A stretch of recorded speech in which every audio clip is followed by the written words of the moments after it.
Hey, before we start the episode, this is just a reminder this episode does take place before we had changed to a strictly interview format, and as such, there may be references to the other episodes we used to do that don't have anything to do with that. You can disregard that and just enjoy the episode. The Graphic Histories Podcast.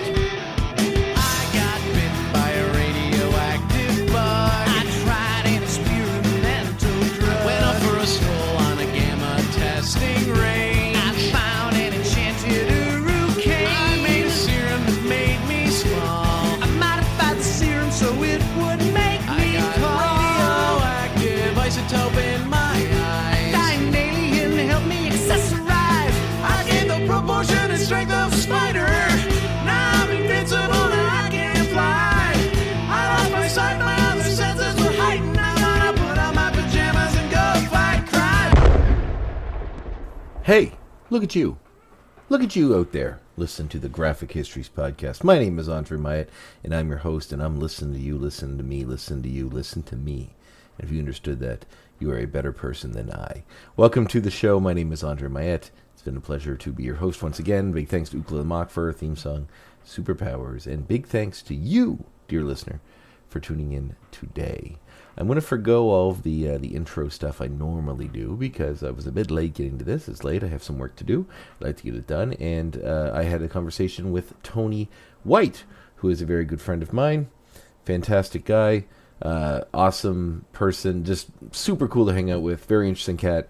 And had a lot to say. So we had a really good time talking, discussing, and it was a bit long. So I'm going to just kind of forgo a lot of the other stuff and get right into it. He has a few projects on the market that he mentions in the podcast. You should check him out because he has a good eye for quality, and he does edit a lot of really cool independent books across the boards here locally in Nova Scotia, Canada, and all across this country actually, and a few things in the States. But he had some really interesting stories, and was just a really cool guy, and I'm really glad I got a chance to talk to him, and I can't wait to hang out with him again in real life. Tony, thank you so much for listening to the show, for being a supporter from the beginning, and being a guest. It was real awesome to have you on. So, without much further ado, we'll get into our discussion with Tony White.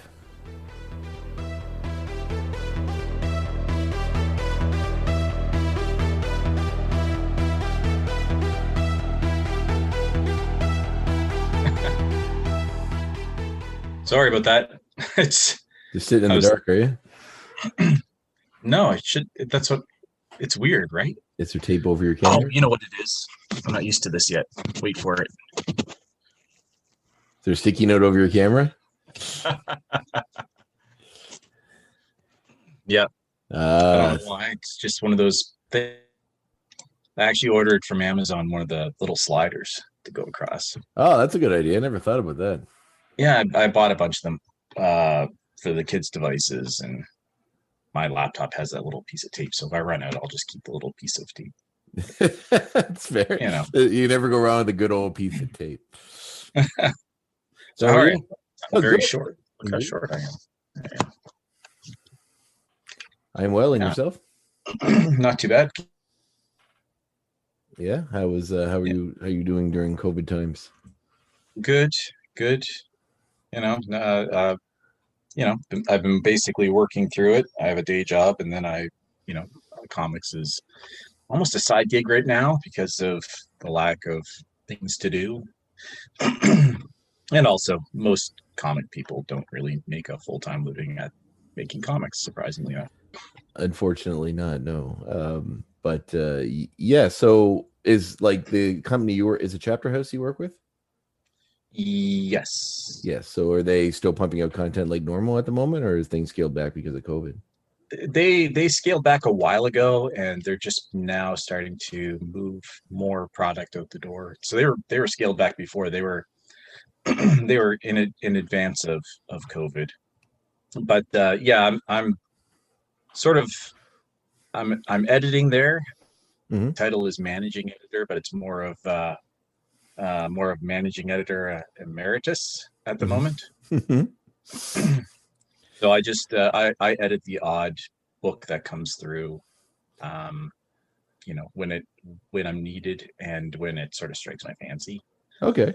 So I worked on some Captain Canuck recently that isn't out yet, and I worked on some Northguard that isn't out yet. And what else did I work on? 2 new sci-fi graphic novels. I just finished 2, and number 3 is, it's waiting to be. It's I'm halfway through it. I'm a little bit slow because it's not rushed. Mm-hmm. It's not. The first one hasn't come out yet, so the third graphic novel isn't exactly in a hurry. Yeah, for absolutely. But it's really good. Well, we can get into that as we go along, for sure. Mm-hmm. Perhaps we should start at the beginning. Where was the genesis of young Tony White? Where did you grow up at? I grew up in Lower Sackville, Nova Scotia. Just you still live there, do you not? The burbs. No, actually, I live in Clayton Park. Oh, okay. Right, maybe not even 15 minutes from here to my parents' house. Mm-hmm. About 4 or 5 minutes to Ed's place, though. Oh, very cool. Yeah, right. Ed's out that way too. I think he's just. Oh, you go ahead. No, he's just he's down at the other end of. He was a little bit closer, and then he bought a house, and he's exactly 90 seconds further. Oh, awesome! Yeah, I'm excited for his Kickstarter. I backed that there when he put it out. Yeah, it's doing quite well, actually. I'm not that I'm surprised by that. It reached its initial goal like within hours. Yeah, that's becoming quite the trend. I've noticed lately with not just friends of mine, but also like in the industry in general, about people using Kickstarter or GoFundMe or those sort of programs to get their books out there. It's really a great way to do it. You keep control of your own book. Even if you wanted to put it in with a publisher later, you kind of get a test audience. And there's a lot to be said for someone reading your book ahead of time, and back as an editor. But there's another nuance to it when somebody else who's not involved in the project reads it and goes, "Ooh, man, you could have done better," and then you get a chance to tweak it before you send it to I don't know, Boom or Image or Dynamite or whoever. Yeah, absolutely. Do you feel like that's clear my throat all the time? I was eating earlier, as I mentioned in our messages, and I was just shoveling it in so I could get here quickly. Oh, you don't have to nearly kill yourself. I mean, I'm not in a big rush. Yeah, I don't want to see you be the first on your guest to die. Choked to death. That might be a first. Maybe I could sell it as such. Kind of come see Tony White die, or hear him die live. Come hear him die live. Listen to every groan and struggle. Literally hear his soul escaping his body. Yeah, and the 3 people that would care are.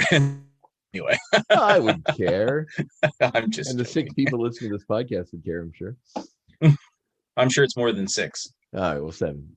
Yeah, it just might Actually, be a first because you're like one of the people that have always kind of commented on them from the start. So I know you've been listening from the beginning, that have been a guest on the show. So it's really cool to have you on. Yeah, I try and. I mean, it's good. So don't take this wrong. I try and support anybody who starts something new that I know. I want to support them. Sometimes to support them in financial crunches, but in other cases it's time. You just can't get to it. I haven't really listened to podcasts until I started my current day job. I listened to a few here and there, but my current day job, because what I do is kind of isolating, and it can be a little bit boring because you're just staring at a screen, essentially editing. And it's nice to listen to a podcast to pass the time. So I listen to probably about 4 hours of podcasts a day. Oh, wow. I do a lot while driving and like at the gym. So probably between those 2 alone, it's probably a couple hours, or at least an hour and a half. But yeah, no, it's certainly been something that I've always wanted to do. And I did some fun ones with people in the past. I'd like to kind of go back to that format maybe for a future one where you have like some people just sort of talking between each other instead of just sort of what I'm doing. But it's a really fun dynamic if you have the right people. And we had a lot of fun with the previous one I did because it was just like some friends that were all sort of, and we had very different opinions about certain things. Like mainly we just talked about comic book stuff or what was going on in the comic world or stuff related to with movies and stuff. But we had like one guy that was always like super like the old comics are the best. They'll never be better than they were in the 70s and 80s. And then like another guy who didn't know a ton about comics, but like knew enough of the extra stuff. And then myself, who who knows a significant amount of both worlds, kind of. So it was kind of a nice, even little flow. Yeah, it sounds similar to a format, and I'm not going to pitch somebody else's podcast. Oh, you can go ahead. Pitch away. Oh, shoot! Ooh. Sorry, I thought that was off. Is that the bad phone? Is Gordon it's calling? It's my CTU phone. Okay. So maybe you had to go save Gotham or something. It's my Jack Bauer phone. Yeah. Ooh, okay. Well, maybe that might even be more than Gotham. All of the. I don't even remember, so obviously not important. No worries. Okay, so you grew up in Lower Sackville. Was comics something that's always been your life ever since you were a kid, or? Yeah, ever since I was old enough to start reading. I learned to read with comic books. I'd say the same for me, probably. Yeah, so I read quite well before I got into primary because comic books were there, and I had some help along the way. Friends, my sister, and my parents. They from what I've been told, because I certainly can't remember 3 and 4 years old, but from what I gather, I've been, that's how I learned with comics. I was also an asthmatic child, so I spent a fair bit of time in those days in the 70s. You spent a fair bit of time in the hospital if you were asthmatic, and a fair bit of time at the pharmacy, and a fair bit of time at the doctor's office, and a fair bit of time on a machine at home trying to clear. So as an asthmatic child, I would drag comics with me to the doctor's office, but I'd go to Lawton's. Now, Lawton's is, if you have people listening from outside of the Maritimes, Lawton's is basically a pharmacy, shoppers type of place. So that's where we used to get our. Yeah, they're only in Maritimes, right? I think so. Actually, I think are they tied to Sobeys? They're tied to Sobeys in Canada, but okay, yeah. I don't think that they're outside of Atlantic Canada. I could be wrong. Somebody will comment we'll place a comment in the comments and say moron. They're in Alberta. But as far as I know, they're Atlantic. Anyways, we would go there to fill my prescription, and there was always a long rack of comics and a spinner rack. And I would, you have to wait 15, 20 minutes for prescription.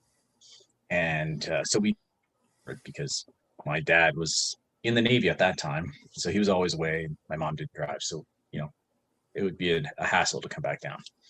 So while we were sitting there, I would usually pick up a comic and read it. Treat Lawton's like a library. She always let me buy one. Usually the multi-packs. I was always big on the multi-packs. Oh, that's the best bang for your buck. The 3 for like $1.25 or $1.50 or whatever they were. I would always, and when I'd go shopping with her at Sobeys, I always picked up an Archie. Sometimes one of the DC digests. Again, dating myself. No, not at all. I had some of those as well. Like, I'm 35, so I was born in 85, and I remember those as well. Those Archie digests or the DC digests, and I think they had some Marvel ones too. Probably not quite as popular, but I had like X-Files ones and stuff. So they were going as far as into the 90s, definitely. Okay. Yeah, the but the DC ones, I've started collecting them again. And they're all like 76 to like 81, the ones that I have. And the Marvel ones I have are like 90. Yeah. They seem to have started a little bit later. Yeah. But yeah, so I would spend a lot of time, because of asthma, I'd be places where I would have to kill time, and I spent a lot of time reading comics there. So that's where I started. Machine, when you get on a machine, they were large machines, kind of like have you ever seen an Electrolux? My cousin was a bad asthmatic when he was a kid, and we used to hang out a lot. And I remember him being hooked up to those machines. The big, it did look like an Electrolux vacuum cleaner. The big massive. It was big. Yeah, it's just a massive thing that sat on the counter, and you'd be on that thing for half an hour to an hour, depending on how bad your asthma was. And while it's running, you can't watch TV; it's too loud. So I used to read comics. That's like I said, from the time I was able to, they were kind of like my best friend, and it's sad to say, but I had friends, but I didn't really have a lot of people around me. I didn't live in a small subdivision like everybody else. I lived on a main road. There weren't a lot of people around me. So, I had a friend a few doors down, another friend a few doors up. And, sometimes it's a hassle to get out and go see them. So I read a lot. Yeah, I think where I grew up was a very similar kind of rural area. And I'm right on the cusp of that generation when like the internet was common. So like when I grew up, I didn't have it in the house. And like there's a difference between now, if you're bored or you want to talk to your friend, you can send them a message, like a Facebook message, or even back when I was younger, MSN or one of those sort of things, ICQ or whatever. But like when I was super young, like that wasn't an option. If it's like 8 p.m. and there's no one to hang out with and I can't watch TV because I know dad's watching sports or something, then comics or books, something to read. But comics was always a big one. Did you have would you have a one you gravitate towards the most as a kid, or is it just whatever you could get your hands on? It was pretty much whatever I could get my hands on, honestly. I didn't start collecting comics until probably 88. I was just buying them. I would buy them. I'd read one. I'd be like, oh God, it goes into a second issue. And I hated that at that time. I'd be like, I want to just read the whole story. It's gone. And now I got to go dig up the other one. I got to go back to Lawton's. I got to go to Sobeys. I got to, before comic shops were a thing in anyways, you just couldn't find them. So when you run out, but then I would go to the flea markets on Sunday and I'd buy, God, it was like $5 for $1. And there's one guy there that had $7 for $1. You could just load up with comics, and usually that's where I found the second part of whatever I was reading, or the first part in some cases. But I didn't really collect them. I was just like, I need the rest of that story. When you started collecting, what did you head towards? One of the first things I bought was I think it was a slave labor graphics. Oh wow, that's a deep cut. The Griffin. Oh, really? Griffin. Wow. Yeah. And wow, I also picked up, I think it was the Gilgamesh 2. The one by Jim Starlin, the 4-parter? Yeah. Wow. That is like for a young, like how old you've been then? So it would have been 88. 15. Yeah, I guess that's around the realm, but man, Gilgamesh, like I'm a huge Starlin fan, and Gilgamesh 2 is a heavy read. It is a heavy read, yeah. Especially for a teenager. I came across it when I was a kid at a used bookstore in Indestructible, and I flipped through it and kind of read it while sitting there, or one of the parts, and realized that it was like a really like interesting book. And it always kind of sat with me. And then when I became an adult, I thought about it again. I was like, what was that? And I came across it somewhere and got all 4 parts and sat down and finally read its entirety. But yeah, I'm a huge Starlin fan, so it's really cool that you started with that.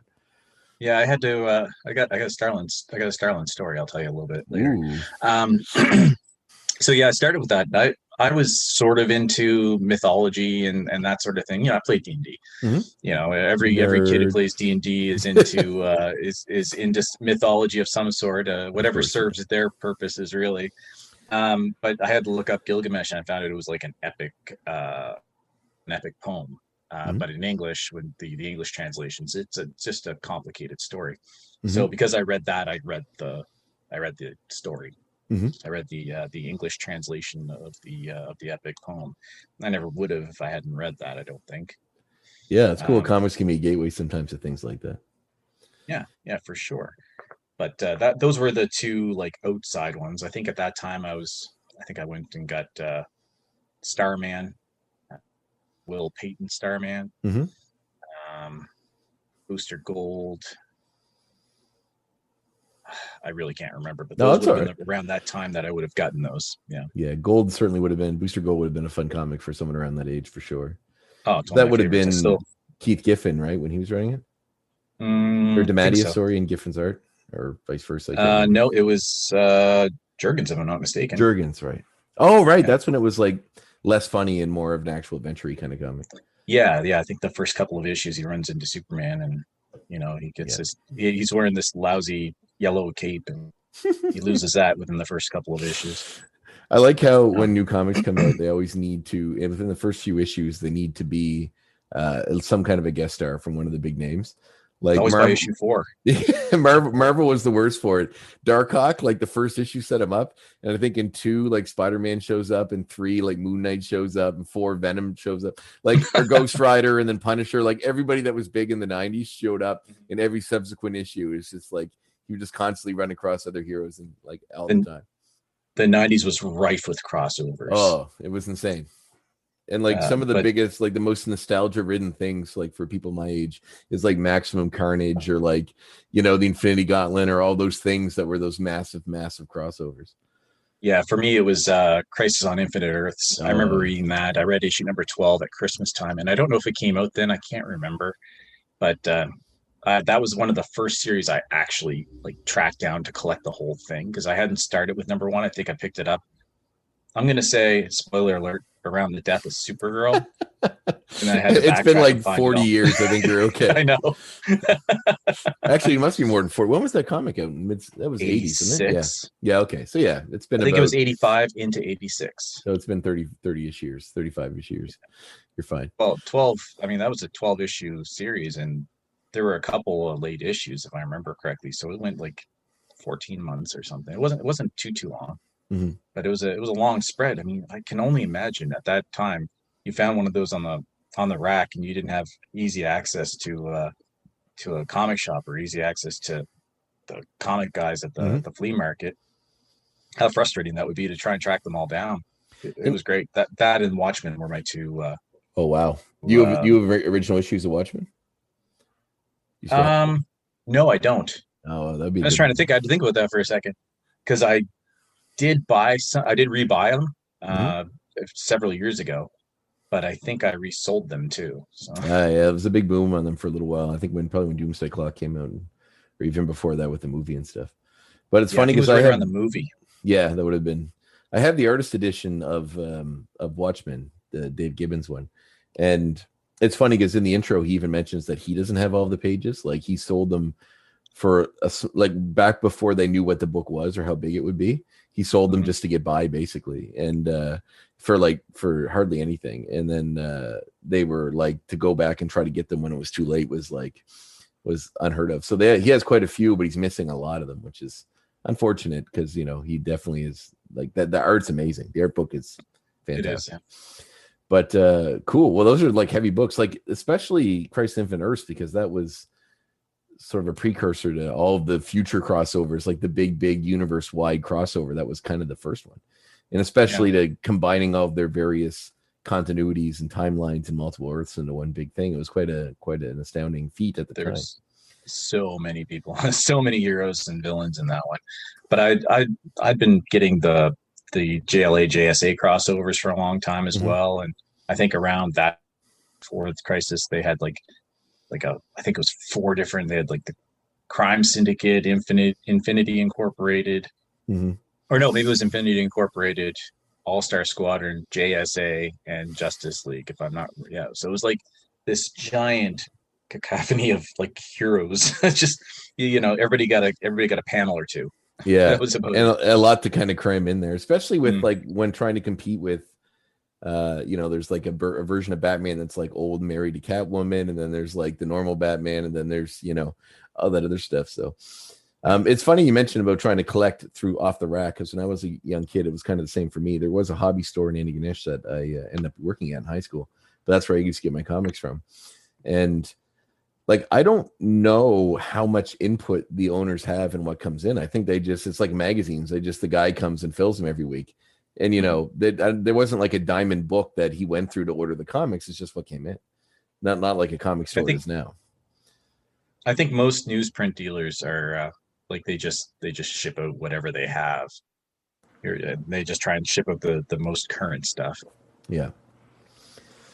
So it's to try to collect in that world as a kid would be really difficult on trying, especially as a completist like I normally am and stuff. So yeah, you kind of, I think comic fans and the need to complete sets are like, you walk hand in hand. You can't just have some of something. You need all of it. Yeah, I've since broke myself of that because I do prefer holding on to a trade, like a collected edition. Because of how they look on my shelf. I like them on my shelf. I like being able to go down and say, okay, it's on this shelf. There it is. And I can reread it. For years, I would reread Watchmen every Christmas. I would reread Crisis on Infinite Earths every Christmas. It was just a constant for me. I've done so in probably 3 or 4 years, maybe longer. That's such a lovely tradition, especially since like watching like Christmas season is such like a a joyous Yuletide kind of time with friends and family. You're just reading this story that's just steeped in like dark, brutal humanity, like violence and like the worst parts of us as a species just sort of on display for 12 issues. That's a Yeah, nice. yeah. I'm watching trillions of people die, and then Drinking eggnog by your Christmas tree while watching Rorschach burn a guy alive in a in a shed, or find like a a murdered girl, like all that horrible nastiness. But the comedian getting the crap beat out of him, kicked out a skyscraper window. That's right. Yeah, that's the first. Have you watched the like with someone as much reverence for the Watchmen as you have? What did you think of like Doomsday Clock? Doomsday Clock was awful. I wanted to love it. But it was just awful. And the fact that it took, it was 12 issues. It took like 3 years. Yeah. I mean, that's all their stories that they had tied into that came and went, and then were retconned before the end of before the end of that series. Like it was it was ridiculous. Did you enjoy the before Watchmen stuff? I read a little bit of it. I wouldn't say I was I wasn't excited by it, but I wasn't. There are some that are definitely better than others in that field. Darwin Cook stuff I really liked. The Minutemen miniseries was really good. Did you watch the HBO show? I did. And did you love it? I did. Okay, good. I was like, I might have to stop the conversation right here. No, we love my wife and I, Jamie. We watched it, and just you couldn't wait for the next episode. It was.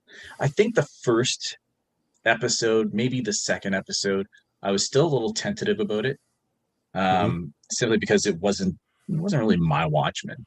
Yeah, you know what I mean by that, right? It's just that they tied it into it, but the story really pulled me in after that, and I was really hoping that they would give it another season. Not that they couldn't, they didn't want to, but I kind of hoped that they would come up with another season and see if they go somewhere with that. I think there's still lots to mine there they could do that doesn't follow that first storyline. You know, like there are characters from the original story that do pop up. Some of the more prominent ones, but I mean there are other characters like Night Owl and stuff that we didn't see that are established to still be alive, so there's interest there, I think. But no, I was super like, just like that one was sort of a commentary on the world at the time with the Cold War and the darkness of superhero comics. Like I really liked how the team did a series and had a social commentary message at the core of it, predominantly about racism, I would assume, more so than other things, but and really use that to build on that world, but also make it their own. And I don't know, it felt like a really natural progression to me from what they did before. Like, not to get too spoilery, but I was late to watching it because it came out and I just was downloading them. And I was like, I'll get to it. Like a year went by, or like not a year, but months went by, and I hadn't watched anything yet. It already finished, but it's all was sitting there. So my wife actually watched it all and was telling me that she was like, couldn't believe that I didn't watch it. And I think when quarantine started, I was going through things that I had to catch up on watching while I was doing work, because I was working predominantly from home at that point, which I do mostly, but I do another job where I'm out of the house. So now everything was in the house. So I really caught up on it. Like, span of a few days, I just watched it all the way through, and man, I was blown away. It was amazing. Yeah, it was terrific. And to be honest with you, I didn't even it taught me things. I had no idea about the Tulsa Massacre. No idea. Apparently, a lot of people didn't. Like, that show actually is kind of what opened people's eyes to that whole event. Like, a lot of people, even in the States, didn't know about it. And that show, horrified. Like, after they watched the episode, they thought, is this real? And they went and looked it up and learned about it. That's what I did. In the middle of the show. I'm on my phone. I'm like, that's a real thing. Yeah, I know. It's horrifying that there's like things like, I mean, we're not Americans, but like, it's horrifying that I'm sure there's a lot of stuff like that in our history that that gets glossed over, doesn't really get talked about a lot. Like, I know, internment camps and stuff in Canada is something we discuss a lot, of residential schools or those sort of things that are dark parts of our history. But at least they're kind of known. Like, I know what they are, but without any research. So the fact that something as prominent as that existed in the States and happened, and it's not something that's taught or people really know about, is kind of scary that can just sort of pass through and not get covered with kids or the next generation. Yeah, it's awful. But yeah, wow, we brought that right down, didn't we? This is my favorite parts of this thing, is just talking to people about comics and stuff, and like in the world. So what was the plan, like in school? Number one, you mentioned your dad was in the military, right? Mm-hmm. What branch was he in? Navy. Oh, wow. I think Troy Little's dad was in the Navy as well. Was that Is I right I in think that? he was military. I don't remember, honestly. It's We've funny talked because about like it a few times, but I there can't remember. seems to be a trend with some of the people I have on the show that seems to have parents coming from military or authority background. Like because Ed's dad was a cop, and I believe Yeah. Brenda's father might have been in the military as well. Brenda Little, and Andrews was a priest, Andrew Clark's. So Yeah. which was Yeah. amazingly astounding to me. The fact that It like was weird when I found that out. I know. I couldn't believe I was totally shocked, especially when he said like it came later in life, like he had a regular job and they're all like teenagers, just like, well, I'm going to become a priest, and they're like, what? It reminded me of that What? scene in The Simpsons when he's sitting at the table and he goes, "All right, you people have kept me back long enough. I'm going to clown college," and then he's just like out of the blue, and he's like, "I don't think anybody expected him to say that." Yeah. That's funny. No, my dad was in the military until about 1980, and then he went to work for Department of National Defense. Oh wow. In a quality assurance department, and then he ended up working in private sector after that. And today is actually his birthday. Oh, he's 78. Wow. Well, happy birthday, Father White. Doyle, yeah. Doyle White. Yeah. Oh wow. Yeah. So today's his birthday, 78. Wow. I already dropped off his gift. He wasn't home, but I dropped off that's sweet. Is your mom still around as well? She is. Yeah, she is. She's 6 months older than my dad. She's a cradle robber. She's 6 months older than dad. Nice.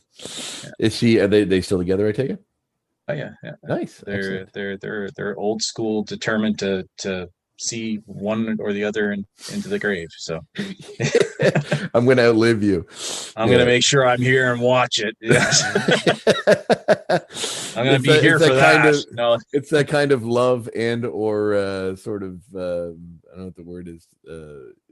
Pigheadedness, stubbornness that like to carry you through. They're definitely stubborn. Well, I think that comes with age, or just people that grew up in this area. For sure. So I'm stubborn. I'm stubborn as well, so I can't really blame him. But he's twice now in the past 3 years I've had to drag him to an emergency room. So Jesus, and that's scary. My dad's kind of like that too. Yeah, and twice I was vindicated by the emergency room staff. One resulted in him staying in a hospital for a month and having a couple of surgeries, and the other one was broke. He fell. When I was younger, a teenager, he built a garage, and we built a pit in this garage so we could work on cars underneath the cars in the pit. Well, he stopped using it and boarded it over. And one day, not too long ago, he was doing some work replacing one of the boards or some of the boards, and wasn't really all that careful around it. Happened to step on it, and he should have been on a board, and the board broke. And he thought it was like a solid board. It broke, and he fell almost 6 feet down to a concrete floor in the pit. Ooh. So he concussed himself, broke several bones in his foot, including his heel, sprained his ankle. And I didn't find out about it. This would have been a Monday. I didn't find out about it until a Friday night. It's crazy. It's crazy. My sister happened, and he was obviously, he was banged up. He looked like he was in a fight, and he couldn't move around and stuff. And he's like, I'm fine. And she's like, I can't get him to go to the hospital. I said, that's fine. You don't have to. Tell him I'll be out tomorrow morning. We're going to have a good chat. It's crazy. My dad's the same way. He was cursing me, but he had his clothes on. I had him out the door within an hour. Like my dad's a hunter, and he fell out of a tree stand one time and messed up his legs. And I think mom had to basically threaten him before he would go to the hospital. And he was hurt. Like I don't think he broke anything major, but he was deeply hurt. Like he couldn't walk very well for a while. So it's so crazy, that generation, and how they're just like, nope, it's all right. I'll just I don't know if it's stubbornness or a need to not want to bother other people with your problems. By going to the hospital. I think it's a combination of all of that. Plus, I'll heal. I've always healed up. Yeah. They all think they're Wolverine. Well, I don't know. With my dad, he might be. To me, he looks exactly the same as he did when he was 40, and he's 68 now, I think. Is that right? Yeah, 68. So 69 soon. So he's still going, working, building stuff. He was here helping me build stuff in the house. He built, I have a library in here that he helped me build, like all the shelves and stuff for, and he still goes like nothing. It's crazy. I know people that are my age that couldn't keep up with him. So. No, if it wasn't for my dad, I wouldn't have been able to do all of the. I flipped houses for a while. Oh, really? And he was a big help in all of that. He was always there. I mean, he when he was working in the private sector, he was 60. I think he worked for about 10 years until he was 70. So he was probably about 60, and he would just come and go as he pleased. Really, if he had to go somewhere, he'd go there for the day, and then he'd come back, and he'd be available to help me, or if I had to do something else, and he'd run in and do a floor for me, or drywall. I can drywall, but the sanding of it, because of my asthma, even with the mask on, I find it difficult. But with the mask on, it makes me sick for about 3 days after I sand. Is the asthma still a big problem for you? Not really. It just makes me more susceptible to I don't really take a puff or anything. It kind of grew out of it, and then it came back, and then I grew out of it again. That's good. But susceptible to pneumonia. So I've had pneumonia numerous times. So I'm sure you're nice and excited about this current pandemic we're living through and how it can wreak havoc on your respiratory system. Right? Yeah, it's great. I've been trying not to really be too concerned about it. I think that I would be fine depending on how quickly I recognized I had it. Yeah.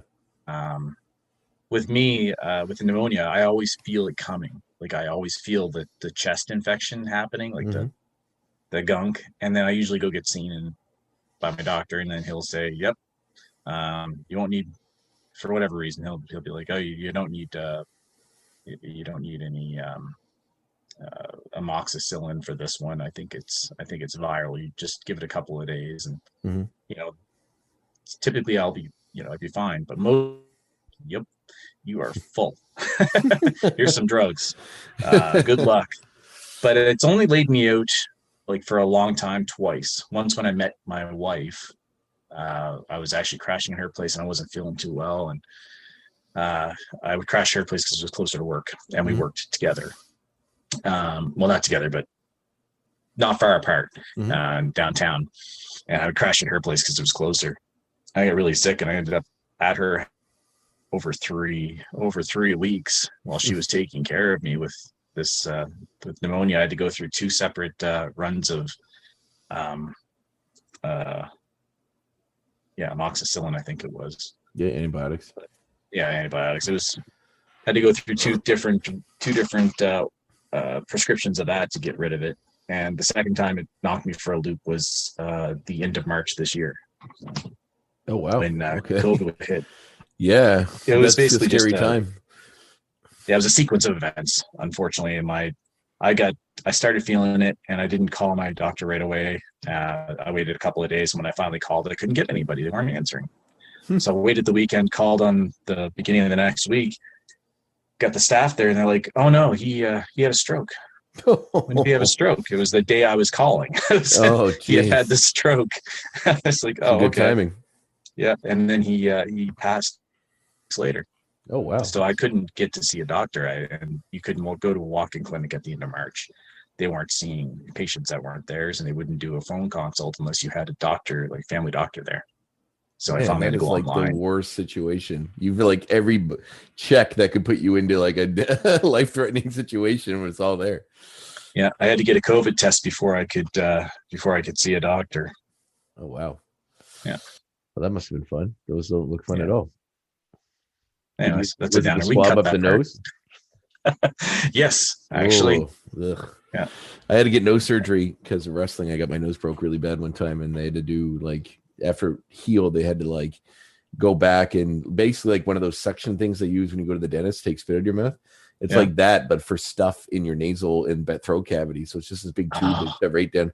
And like it sounds horrifying, but man, they like after they vacuum everything out, your passageway is so open. It was like the most refreshing, relieving feeling in the world. It was crazy. I would imagine. Yeah, I don't know if you can see my nose, but this is the nose of a guy who's had it broken once, and I can when it bleeds, I mean, it goes into your sinus cavity. Yeah. And that stuff just doesn't come out very easily. Mine was like caved in, like this side of my nose was all like concave. It was pushed in. You could see it. It was really, it was just a bad clothesline during a wrestling match. Someone railed me right across the face, and it just snapped.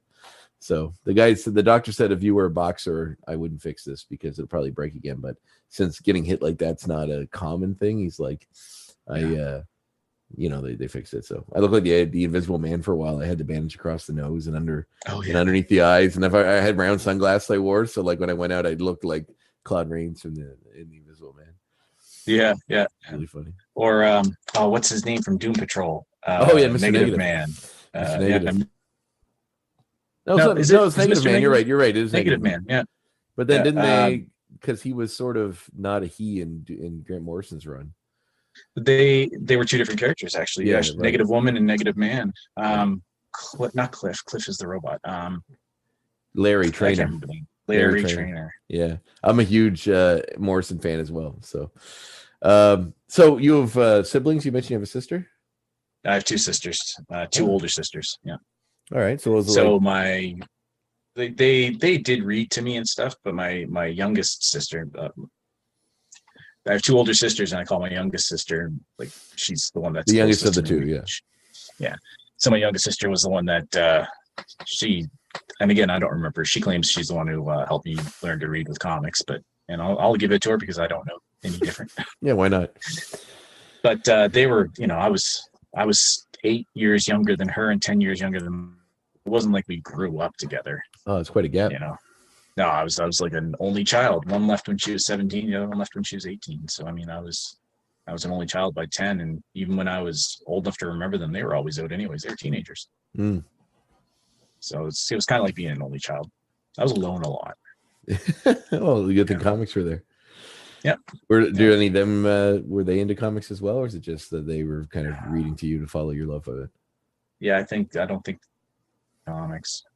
I think it was just that it was something that they could get that was cheap and easy to read to me, and keep you occupied. We had kids' books, I'm sure. Again, I don't remember it myself, but I'm sure we had kids' books, but I probably just gravitated towards the comic books. Cool. Where did they end up? They're both in Halifax. One lives 5 minutes from me, and the other one's over in Dartmouth. No, yeah. You guys kept close. Yeah, I mean, as far as proximity to one another. Yeah, it does get tough when you get older to keep connected.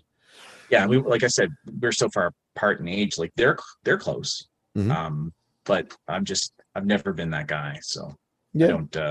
I don't maintain close ties or close contacts, or I've never been like that.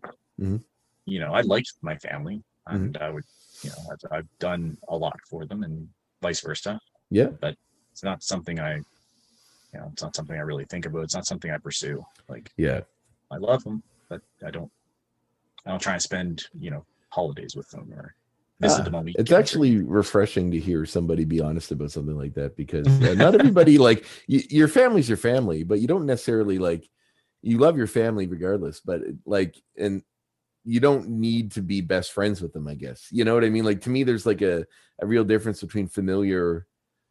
I mean, me and my brother get along really well. When we hang out and we get along super cool, but it's not like it's all the time. I don't call them every day to check in, or, I guess I don't really with my friends either, but I definitely talk to them way more than I talk to my family. And it's not because I don't love them in their own way. It's just, you have connections with people in your own age and your own facsimile, and you have your own family, like you have a wife and kids. So, like, you obviously have a lot going on. They're the single most important thing in my life. I would rather spend a good day anywhere else. Yeah, that's nice. That's sweet.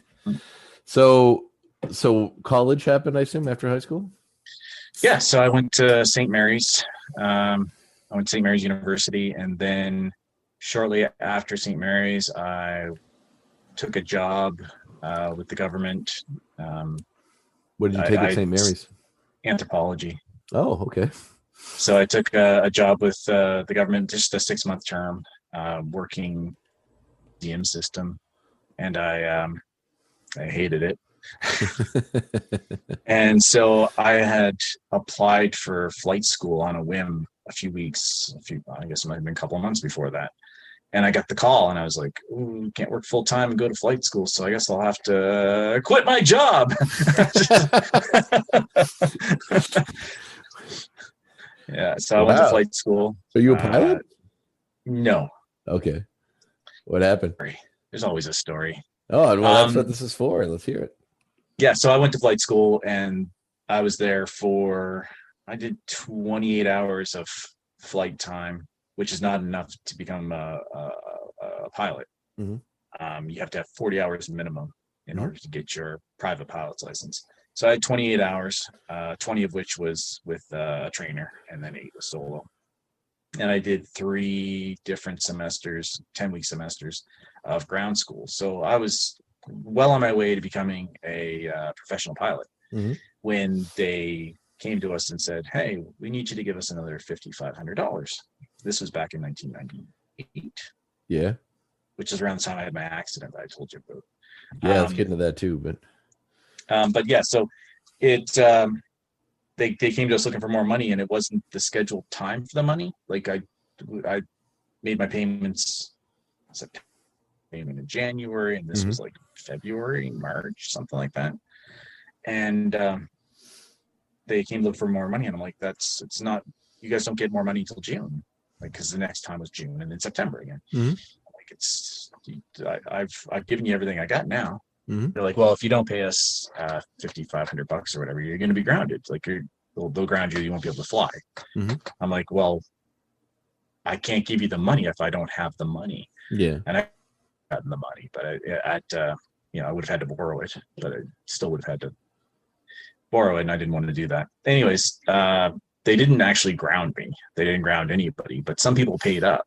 And then it was probably a couple of weeks after that initial demand that I was going in for around 5 or 5:30 in the morning to fly, because you go in early, especially in cold weather. You have to de-ice your plane, you have to prep it, you have to start the engine, warm up. It's a whole process.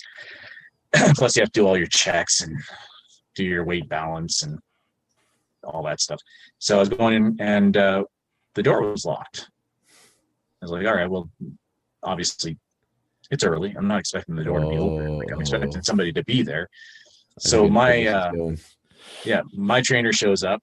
He's like, is door still locked? I'm like, yeah. He goes, oh, let me. So of course, like anybody would, door still and tries it. So we rode around. Another trainer came, and another pilot. We had, I think it was 5 or 6 planes. So there was a few that would be going up around the same time. Yeah. Anyways, they made phone calls. We were there for probably an hour and a half, and nobody was answering. Nobody was coming in. So I guess we'll cancel for today. I'll follow up with you when I can. And to make that very long story short, they basically took whatever was and bolted down and left. Wow. So they went bankrupt. They filed for bankruptcy, and the planes rentals anyways, so they didn't have to. It wasn't like they lost property. The planes, I guess, were rented. I don't know where you would rent Cessnas and Cherokees, but school. So they just put a run on money to get as much as they could from you guys, knowing that they would just close the doors on you in like a few weeks. Yeah, that's exactly what they did. Wow, that's crazy. Yep. So I hadn't given them any more money, but I still lost $16,500. Jeez. And it was over a year. So you couldn't transfer to somewhere else? See, when they locked up the building and took all the files and stuff, they took all of our logs. So all of my logged airtime, my verified logged airtime, flight time, all my school records for my ground school gone. Oh my God. I had binders with stuff in it, but no actual records. That's crazy. So, and it was over a year and a half before the provincial government sort of said, "Oh, you poor little flight school children. Yeah, we're going to let you go to school at the NSCC out in Shearwater. So we got your back. You guys can come to school out here." we'll just need $43,500. Yeah, I was gonna say, are they Like, doing that out of the goodness of their hearts for free? Because I highly doubt that. nope. They wanted, it was actually 42.5 at the old school. It was 43.5 at the NSCC, and they wouldn't honor the flight time we had because they couldn't verify it. They wouldn't honor the ground school we had because they couldn't verify it. So they wouldn't credit you, obviously, Oof. the 16 because it wasn't in their pocket. But Oof. anyways, at that point, I was already working another job and I was making decent money. And What were you doing then? I worked at Scotia Bank in the Scotia Trust division. Okay. I had worked at Royal Bank for a year, and then I worked at Scotia Bank for a year, and then. So you just fell into bank and over looking the- for a job, or? Yeah, but yeah. So when I left there, I went to work Scotiabank, I believe it was, in their little check encoding division at night. And then I saw a job posting. I went for it, and I got the job during the day at Scotia Trust. It was I was a trust clerk. Okay. Which, and then trust administrator after that. Ooh, a lot of trust. And, it was a good job. I mean, benefits at that time, it was decent money, and it was benefits, and yeah, sure. you got they matched your RSP contribution, and they gave you stock options, and it was a great job. Ooh. Sounds very very American Psycho. Yeah, but it didn't last. I didn't stay there, but at the time. How old were you then, roughly? So 98, 25. All right. And you mentioned you had an accident around then? Yeah. I was coming home from. Honestly, I can't remember where I was coming home from. Yeah. But I was driving home on the highway, and it's a little fuzzy because I started piecing it together based on my flashes and what I was told when I was pulled out of the car. Mm-hmm. But I was driving along the highway, and a 18-wheeler was passing me. Oh shit! And then he came over while I was still beside him. Oh. And the tires on his trailer slammed into my car and spun me sideways, and he dragged me under his tractor trailer for several hundred feet. But when he impacted the car, that's when, I kind of remember that part of it, mm-hmm. and I don't remember anything after that. I think I was concussed, and it was either the tires or my head that broke the window. But I was out, and somehow the car got free of the wheels and rolled to a stop on the side of the road. Oof. I don't know if I did it. I don't remember.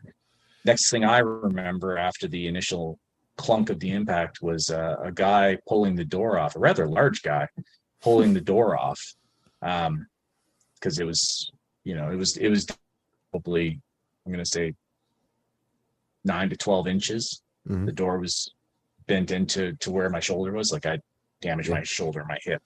Wow. Yeah, and he told me what happened. He was following behind me.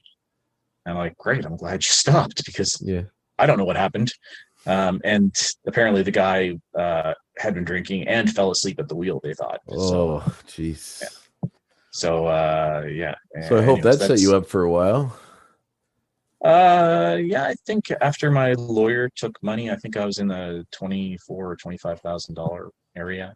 Really? That seems like a small amount considering how hurt you would have been. That was over. I waited for that for over a year. Wow. But I didn't know exactly how bad it was, and my doctor never really I refused to go to the hospital at the time, which so you and your dad have something common. I don't think you should be allowed to refuse. I think if they deem that hospital, you should have to go with them. I was just in a collision with an 18-wheeler. I should have had no rights to say no. Yeah, for sure. I said no because I don't know why. You're probably in shock, and also, everything else from a head injury. You're not thinking straight. No, and in fact, I didn't know how much I wasn't thinking straight until probably about an hour after that. I was in shock, but I didn't. I had to get home. So I called my girlfriend and got her to come pick me up. And I didn't realize at the time that she seemed really surprised that I was calling her. Oh. And I didn't pick up on it at the time. And she came pick me up and asked me where I wanted to go. I said, I don't know, let's go back to your place instead of mine. And I said, I just need to pull myself together, essentially. She's like, really? Okay. So I had lost about 6 months worth of memories at that point. Wow. Like, I didn't know what day it was. I didn't know there was a girl I was dating. I didn't know her. Like, I knew who she was, but I didn't know that we had, been on dates. I knew her from work. Anyways, we had broken up 5 months before that. Oh, wow. And she was out in Calgary. The only reason I reached her is because she kept the same phone, at that time, cell phone. She kept the same cell phone number. Yeah. And she happened to be back in town for a meeting with, because of the company that she was working for, worked in the offshore here. Wow. At the time. So she just happened to be in town from Calgary when I called her. And that's why she was shocked that she'd heard from me, because she had broken up with me. This was May. She had broken up with me just before, sometime between Christmas and New Year's, before she went back. It's a great time to break up with somebody. Yeah. Wow, man, that's crazy. So anyways, that's what happened. I didn't realize that we weren't together. So I feel feel like that's the trappings of a really interesting story. Like a play. I'm gonna make a play based on this concept. Like, that's a great idea. Like, it's almost like a restart button on your relationship because you don't remember all the shitty stuff that happened. Yeah, I mean, I just missed the, like, I honestly didn't know when it was, and I didn't know the other girl and I were dating. I didn't know that she was in Calgary. Like, I don't know. I just called her. So I figured I'd lost about 6 months because I was like, there's a lot of stuff at that time. I couldn't go into a great deal of detail because it's so long ago now, but there's a lot of stuff that just didn't add up at the time. It was a weird feeling. And then one thing that I didn't know, because I was trying to read up on it, but I couldn't really find a whole lot on it other than like soap operas. When probably the memories not the best, come back, probably not the best reference. Stepbrother. It's like the Flintstones. You just become a different person. You have to get hit in the head again. Yeah, set you back right. So when the memories come back, though, they come back vividly. Really? Like they just happened. Yeah, all the emotion, everything. It was crazy because the memory of us breaking up came back one time, and I was like, this is weird. I'm like teary-eyed. Oh, wow. That's awesome. You get to live it again. Yeah, and it wasn't even like it was that week. It was literally months later. Wow. Yeah. That's crazy. The brain is so interesting and horrifying all at once. Like somebody once put it, I can't remember, I read a quote and it said something along the lines of like all we see is just our brain imagining kind of what, based on the senses it's getting, what the world around you looks like. You know, and it's like, that's true, because literally what are your eyes but just like interpreting light that your brain interprets and tells you what it is. So like, it's just so like the whole concept that if there's something slightly wrong with you and what you're seeing, like schizophrenics or those sort of people, like your reality is totally based on your perception. And if your perception is a little off, you could be living in a whole other world. Yeah. I mean, see that guy in, what's his name? Can't remember where in New Brunswick, the guy who the shooter thought he was seeing demons. Yeah, he said he thought the people he shot were demons, which is horrifying. Like that's to me, that's like the idea. You know, the mentally ill. You're like, well, I mean, it's conditions. It can be treated, can be looked at. People can get help. Some people, hopefully most people, but it's the idea that your neighbor could be, could think you're a demon and kill you, and you're just minding your own business. Like the randomness of life in that way, like even with what happened with your accident, it's so scary. I find life is random enough. You don't need that sort of thing as well. I find I often have conversations in the way that I say that I like, I don't really believe in any sort of a path or a God or anything that sort of orchestrates events. But I think that it's more comforting to know that everything's kind of random in a way that you can't really blame anybody for the, things being unfair or bad things happening, because they just happen. And that's just the nature of the world. But it's also comforting, but also frightening too sometimes. Yeah. I think I heard you say on a previous podcast that you're atheist. Yes. Is that right? Yeah. I consider myself agnostic. My wife is atheist. Yeah. Well, I mean, I don't, and I'm not judgmental in any kind of way. If you believe in something, power to you. I just don't like people that, try to indoctrinate you into their thing or push it on you. But I wholeheartedly, if you're not hurting anybody else and it makes you happy, power to you. It's just not my thing. And worship your spaghetti monster. That's right. Actually, I have a goddaughter now, a friend of my wife's, and her husband had gave birth to a little girl named Riley, and it was kind of the joke about having a godparent because they're not into the religious thing at all, really. But she made a joke about, that like the original purpose of the godparent was to be a spiritual guide to the child, right? And then like, I like the idea that you're going to be like her spiritual guide. And I was like, so I was actually looking up, trying to find a flying spaghetti monster, like stuffed doll to get her. But I haven't found anything that's really, I got her a Spider-Man one for Christmas, but I haven't, I'm definitely going to have to try to do some more research and find that. Cause I like the idea that I'm just going to like indoctrinate into spaghetti monster, to Pastafarian, or the Church of the Dude, or what, like Dudism or whatever. Yeah. Well, I mean, even God, go get her a Buddy Christ. That's good too. Like that's get her like one of everything. If you're gonna have a Christ, you might as well have little Buddha, little Muhammad. Just get all of them. So, so after the accident, I assume you met your wife sometime after that. Yes. So this was 98. I asked her out a couple of months after that. No. Yeah, it was just a couple of months after that. I met her at work. I met her at the bank at the time? Work at the bank. Yeah. Yeah. And I asked her out and she turned me down flat. Yeah. Nice. Not even a window open, let alone a door. Wow. Yeah, that house was airtight. So I, being the gentleman that I am, I didn't pursue her anymore. I just, I asked her if she wanted to coffee. I tried talking to her, and a friend of mine who worked down in the mail room knew her because she was up from the mail room. So, he sort of laid the groundwork for me to talk to her, and then eventually ask her out, and then it fell flat. So it was about a year after that I met her again, and I was at the gym in Scotia Square, and a buddy of mine kept harassing me to go out. We're going to the bank because I wasn't there anymore. Mm-hmm. We're going. I was at the Scotia Trust place at this point, not the same place. And he's like, "We're going out. We're going bar hopping. Come on out. I'm like, "No, I'm going home." And he just kept harassing me until I finally said, "Fine, I'll come have one drink with you. Where are you going to be?" And I came out and had a drink with them, and my wife was there with her friends, and well, she's gorgeous. She's drop dead gorgeous. But at the time she was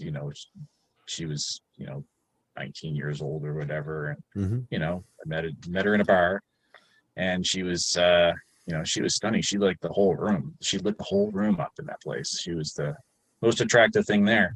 And, anyways, at that point I didn't talk to her or anything. And, I was with my buddy, and he got up and left, and I got up and was moving around, and then her friend, so I talked to her friend, and things were going well.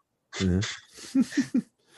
And then she got up to go use the washroom, and I'm sitting there, and then Jamie comes over and sits down and says, "You haven't talked to me all night." And I was like, "What?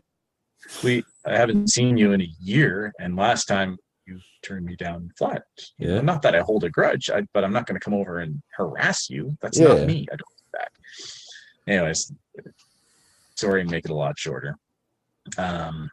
We exchanged email addresses at the end of the night, and went out on a little date a few days later. And did she ever tell you why she turned you down the first time?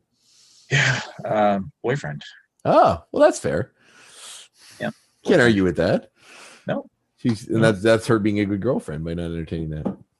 Could have got you a year ahead, but she she's not, or at least at the time she wasn't very outgoing. She's a little bit withdrawn. So like for her to give me a long explanation as to why she can't wouldn't have been her. No, yeah. Yeah. Oh, that's Yeah. cool. Oh, that's But a really then- nice story. Yeah, and then we met in the bar, and there's a lot more to it, but it's a very long story, and some of it makes me look good and some of it does not. So Well, I think that comes with every relationship in some Yeah. aspect or another. But yeah, that's awesome. And obviously it worked out because you have 2 kids, 2 girls. 2 girls. Yeah, we've been Yes. together since '99. Got married in 2003. Very cool. I told her if I haven't asked, because I was just so into her. I told her if I haven't asked you to marry me in 2 years, you should probably leave me. She stayed for 3, so I asked her. Oh wow, that's amazing. Yeah, I always made the 5 years was my cap. I always kind of put it myself that if I was dating for 5 years, then at that point you should know. And so unfortunately, I was like, well, I want to have the money to buy a ring because we were together for 5 years. So I put it off. I think it was around 7 when I actually asked her. And I mean, I think she knew I was coming at that point because we'd been together for so long. But and 9 when we got married. So yeah, that's awesome, man. Very cool. So where did comics fit in, like the being an editor and all that? Where did that start? Seems later. like nothing in your life has led you to this. Like nothing besides reading comics, nothing has led you into editing for a company. So yeah, pretty much. Thanks, Asma.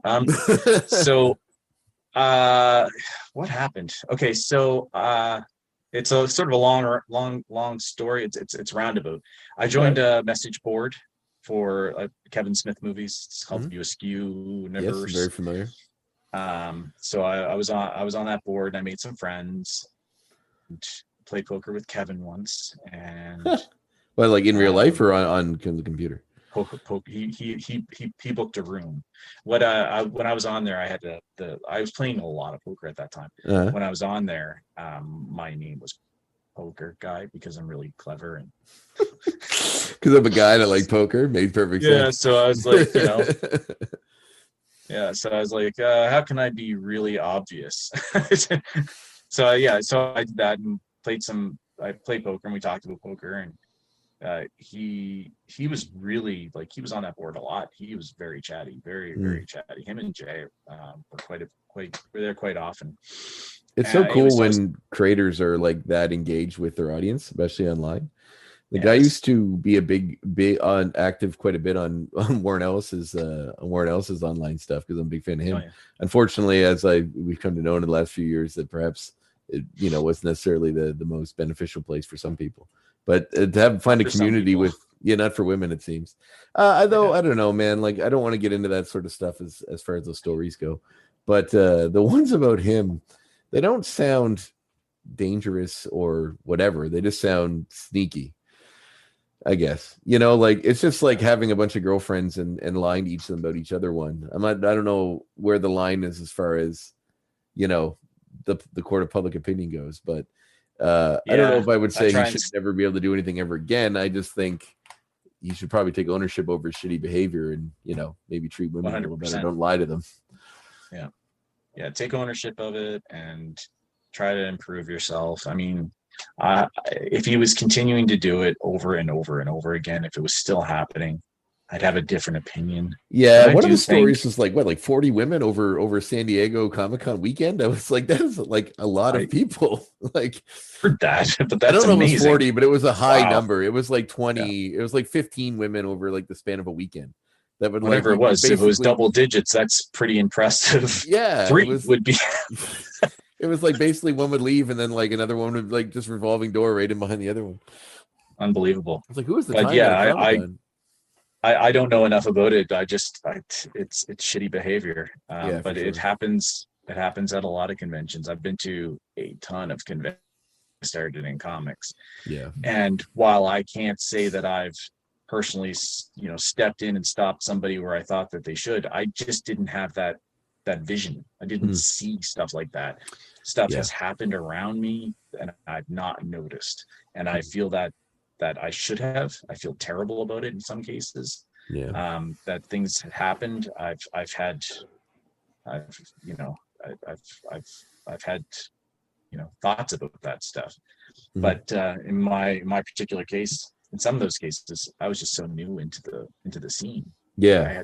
I felt I had no business being there, let alone speaking up and saying. Yeah.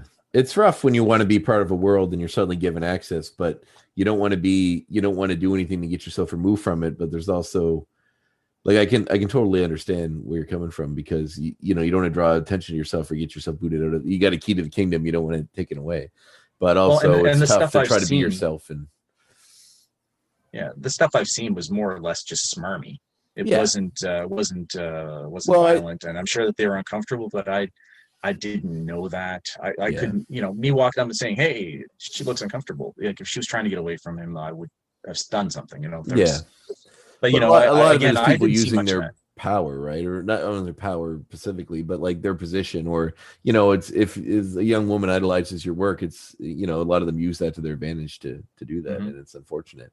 But it's not Yeah. something that's easily recognizable from an outsider, unless the No. person or both parties involved. No, I just know, like, I can't even say any specific Yeah, instances. no, I it's just fine. know that stuff has happened, and I've been told about it after the fact. I'm like, I think I was there. Yeah. I was at that party, or I was at that after party. I was at that, Mm. I was at that dinner. I was in that restaurant, whatever it was. And I just didn't see it. Or I was with those people, but I didn't see them, Yeah. Yeah. And, that's when you hear stuff after the fact and you're just like, wow, like, I didn't see that happening. So, But some so back comics. Kevin Smith. Yeah, back Kevin Smith.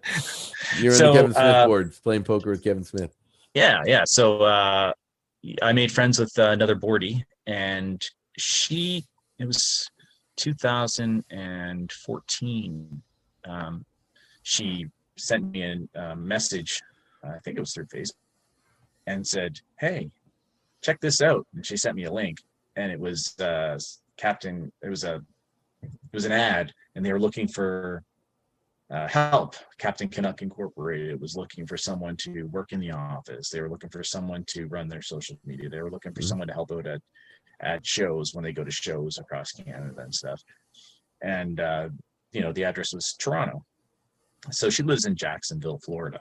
And I'm like, I'm in Halifax. They're in Toronto. It's I can't just drive there. It's It's a big country. they're not that close together. So she's like, no, I'm sure that they, if they knew who you were, if they talked to you, they'd want you on their team. I'm sure they would. I'm like, well, no, I don't think they would. I said, I've never done anything in comics. And I said, I don't know if they're even coming anywhere near Halifax. I said, they're certainly not going to want me to work from their office from Halifax, not moving to Toronto, because I have a family, right? Yeah. And as far as social media, I had been doing social media for a local company, a nonprofit. And I had taken like a social media strategist certificate, which is basically just a fancy way of saying how to monetize social media. Yeah, it's kind of part of what I do, so I totally understand. So I'd taken that certificate, and I'd been working for that local nonprofit, and she brought this to my attention, and I said, well, no, I'm not going to bother. And then she kept persisting. I would get a message from her. Have you emailed them? I have not. You should email them. And so it went on for probably about 10 days. And finally I said, fine, I'll email them. Sounds like a good friend. And I emailed them.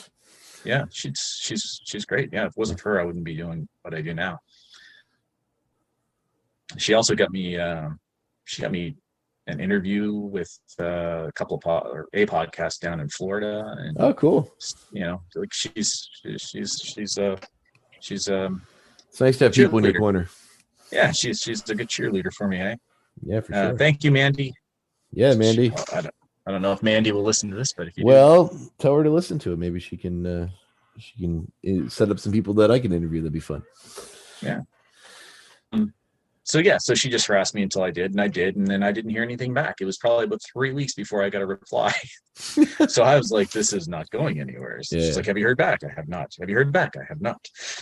And then I think she finally just stopped asking me if I heard back, and then I did. And they said they're coming to Halifax. They're coming to HalCon for their first time, and they would like to meet me there. And I said, sure. And I did. I went there on a Friday, and I think Is this the first HalCon or 2014 HalCon? okay? Not the one where they had to close the doors and keep people outside because of the fire marshal. I was there. I was there both those years. Yeah. So. Okay. Yeah. So it was 2014. I met them there, and I got to meet the CEO of of Captain Canuck Incorporated chapter host, Fatty Hakeem, and then I met George. I'm terrible with names. That's all right. George used to own the Silver Snail in Toronto. Oh, cool! I did get to go to that place once. I was very impressed. Yeah, it's a great spot. Cool but spot. He sold his interest in it a few years ago. So yes, I met George. I met Richard Cumley, the creator of Captain Canuck. Oh, that would have been amazing. Yeah, and Callum cool. Andershoff, the writer and artist for the first two issues of the 2015 Captain Canuck series. Okay. And the 2014 summer special that was put out on Canada Day in 2014. Yeah, I remember that. So I met them, and then I got to meet a bunch of other people while I was there working. So I worked with them over the weekend. My first duty was as Captain Canuck. Right, you were in the costume, right? Because John, I was in the costume. You know John Roy, of course. So I remember we were talking about you. I can't remember why it came up when I was hanging out with him this summer. And Genevieve mentioned that she first met you. You're dressed as Captain Canuck, and I'm like, I don't remember ever seeing Tony dressed up as Captain Canuck, but I guess that must have been it. Yeah, so I dressed up as Captain Canuck, and Saturday morning I was handing out postcards and stuff to the lineup, because the lineup was very long on Saturday morning. Yeah. And just walking the lineup, saying hi to people, high-fiving, fist bumping. I'd give them a Captain Canuck postcard, just along the lineup. It was something to do first off, but it's also good, it's good PR. Yeah, totally, for sure. And anybody who wanted to stop and talk to me, wanted to take a photo, anything like it, I love that stuff. So I'd let kids hit me and knock me down and stuff, whatever, just, just brutalize you, whatever I could I loved, I'm not a real people person, but I loved interacting with people as Captain Canuck. It's awesome. one of the best things I've done since I got into comics, and I did it a lot. So over that weekend, I did it pretty much all weekend. 2015, I did it at the East Coast Comic Expo. I went there with Richard. Richard was a guest there in 2015, so I went with him. And then trying to remember what the next one was. I think I went to Toronto. I can't remember off the top of my head, but ended up in Toronto several times at several different shows. I would dress as Captain Canuck. So at this point, you were just dressing up as Captain Canuck and handing out stuff.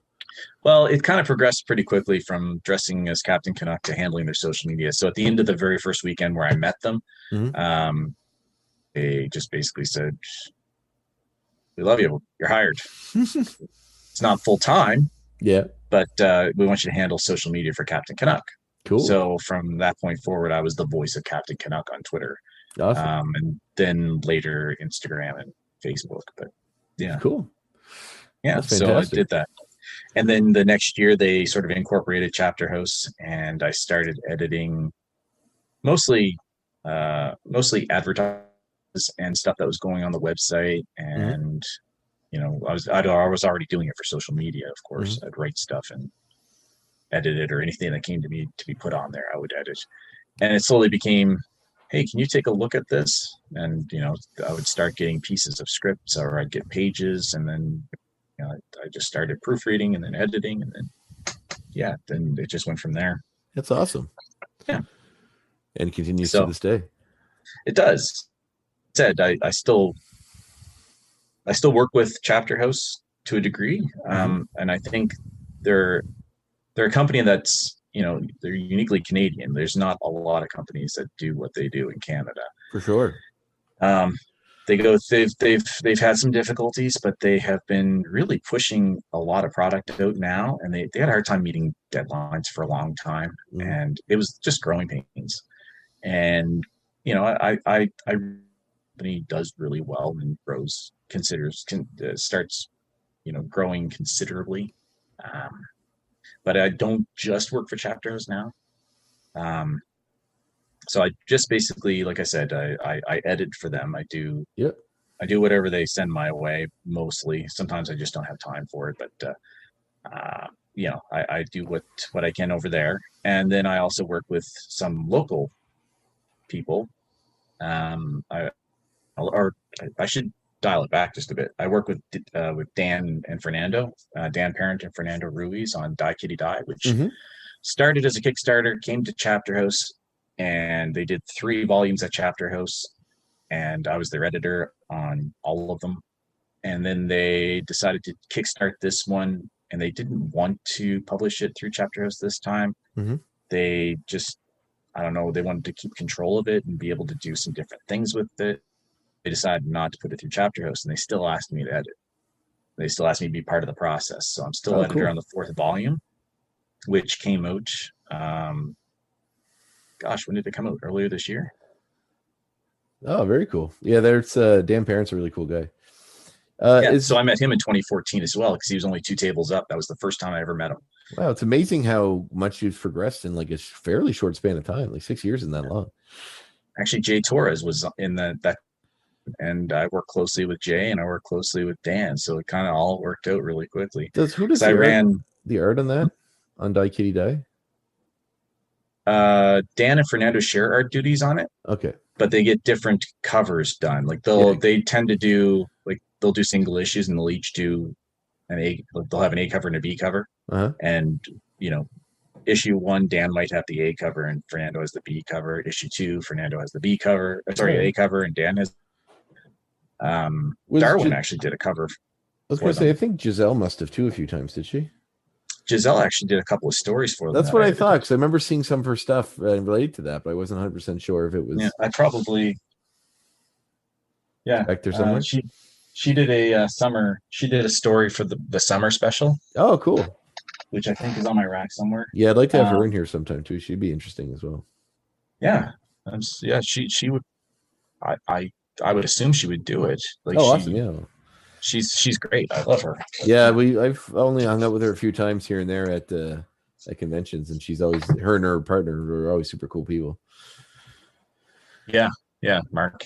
Great. Mark, right? Yeah, no, they're fantastic. Oh yeah, that's the one. Yeah, that's the cover. Yeah, that's the cover Darwin did for them. That's the Darwin one. Yeah, first issue of the first series. I miss that guy.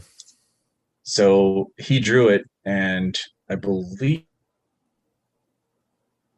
I can't remember. I want to say, I think Cho. I think Michael Cho finished it, because Darwin was pretty sick at the time. Oh wow! So that was close towards the, like, when he passed away. This was probably the last cover he did. Wow, that's amazing. It was. I wasn't involved in that aspect of it. Dan and he were talking the whole time, but we're relatively certain it's the last cover he did, because he did the pencils and started doing the inks, and he was just too ill at that point. Oh my god, that's horrible. So I think he did one pass and then said, I just don't feel well. And so Michael Cho then did the rest of it. I think, not sure if Jay did any part of it. Jay Bone, I think Jay Bone had something to do with it, but that's because they worked together on a few things. I think they worked together on the Spirit for DC and a few other things as well when Darwin was Darwin and Dan, or Darwin? No, Jay Bone, I think. Jay Bone. Yeah, I think it was the Spirit. I think he take over after Dan after Darwin left. I can't remember, but anyway, he was involved in that somehow. Maybe it was colorist or something, but I can't remember. Some connection there. Wow, he's got a great style that complements it, anyways. Well, that's really cool, man. Wow, it sounds like you rubbed shoulders with a lot of cool people. Did you meet, like, in the? You had a Starlin, as a Jim Starlin story. Yeah. So as editor, we were trying to find other properties to bring in to work on, and my boss at the time wanted to work on this property that Jim Starlin had started back in, like, the 70s. It was like 30,000. It was some fantasy series, and I can't really remember the name. Not like Dreadstar or one of those. Something else, is it? No, it wasn't Dreadstar. Okay. It was something that was way less. Like, I hadn't heard of it when he mentioned it to me. I had to look it up. But what was it? From the 70s? Yeah, it was like a fantasy thing that he had tried to push. I found the art for it online eventually. Mm-hmm. So he's like, I want to get a hold of Jim Starlin, but I can't find anybody who represents him. I can't find any information online to find him. And it was a personal challenge. So I dug and I went through, like, I started at LinkedIn and worked my way through Google and crawled my way through AOL, and like I went way back. I finally found an old email in, I forget where it was, some dark, dreary corner of the internet. It was an email that may or may not have been Jim Starlin's. Okay. And it was like, I'm pretty sure it was like at Hotmail or at AOL or whatever it was. It was old. So I gave it a shot and I emailed. And 2 or 3 hours later, my phone rings. I was like, I don't recognize that number. I don't even know where that's from. So I answered. I'm like, hello? Like, not even like what I normally would do is Tony White with a nice up, like, hello. Like, goes, hello, is Tony White there, please? I'm like, speaking. Hello, Tony. This is Jim Starlin. Wow.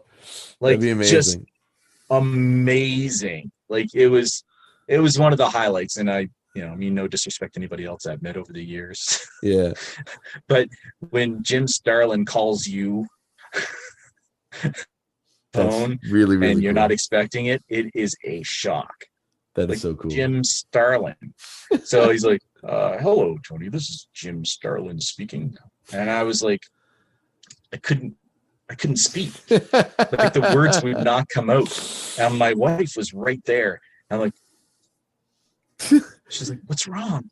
Like, Jim Starlin. I'm trying to tell her who it is, but I'm like, I don't know how to use my phone, so I can't even mute it so he can't hear me fanboying.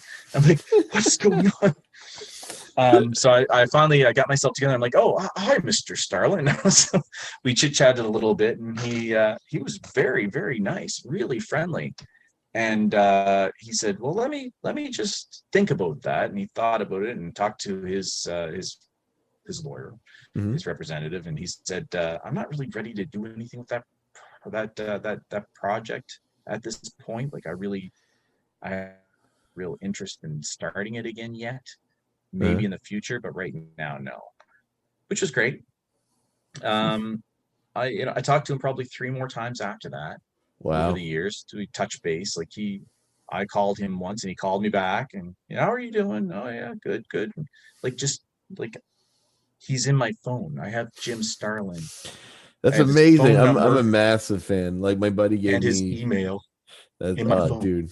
Wow. I'm super jealous. My buddy has Jim Starlin. My buddy gave me a copy of Infinity Gauntlet #1 signed by him and Perez, which is one of my prized possessions. It's framed on the wall back there. He also gave me a really cool art book one year that he got signed by him as well. And I don't know if you can see it. It's behind that Thanos statue there. I'm a big Thanos guy, so that whole rat shelf is mainly Thanos statues. But there's a package of like honeycomb cereal with Thanos on it that's signed by Jim Starlin. That he brought it to a convention and got Starlin to sign it and got a picture of Starlin signing it. And Starlin's like, I didn't even know this existed. like it was amazing. Really funny. Yeah. So he gave me an art book, Starlin's art book that's signed by him that says like to Andre, now you know all my secrets, which I think is really fun. That's really cool. So, and you got to work with Jay Baruchel too, right? Because he writes, or he wrote for Captain Canuck? Yeah. He wrote year 1, and he wrote the Invasion storyline. Mm-hmm. The Invasion storyline with Van Jensen, who did Green Lantern. Oh, cool. He did some Flash. Pitiful Human Lizard stories too, right? No. Okay. Pitiful Human Lizard was included in the Invasion storyline. Oh, okay. But no, the only person that's ever wrote Pitiful Human Lizard is Jason Liu. Right. And well, other than Jay using him in the invasion storyline, Mm-hmm.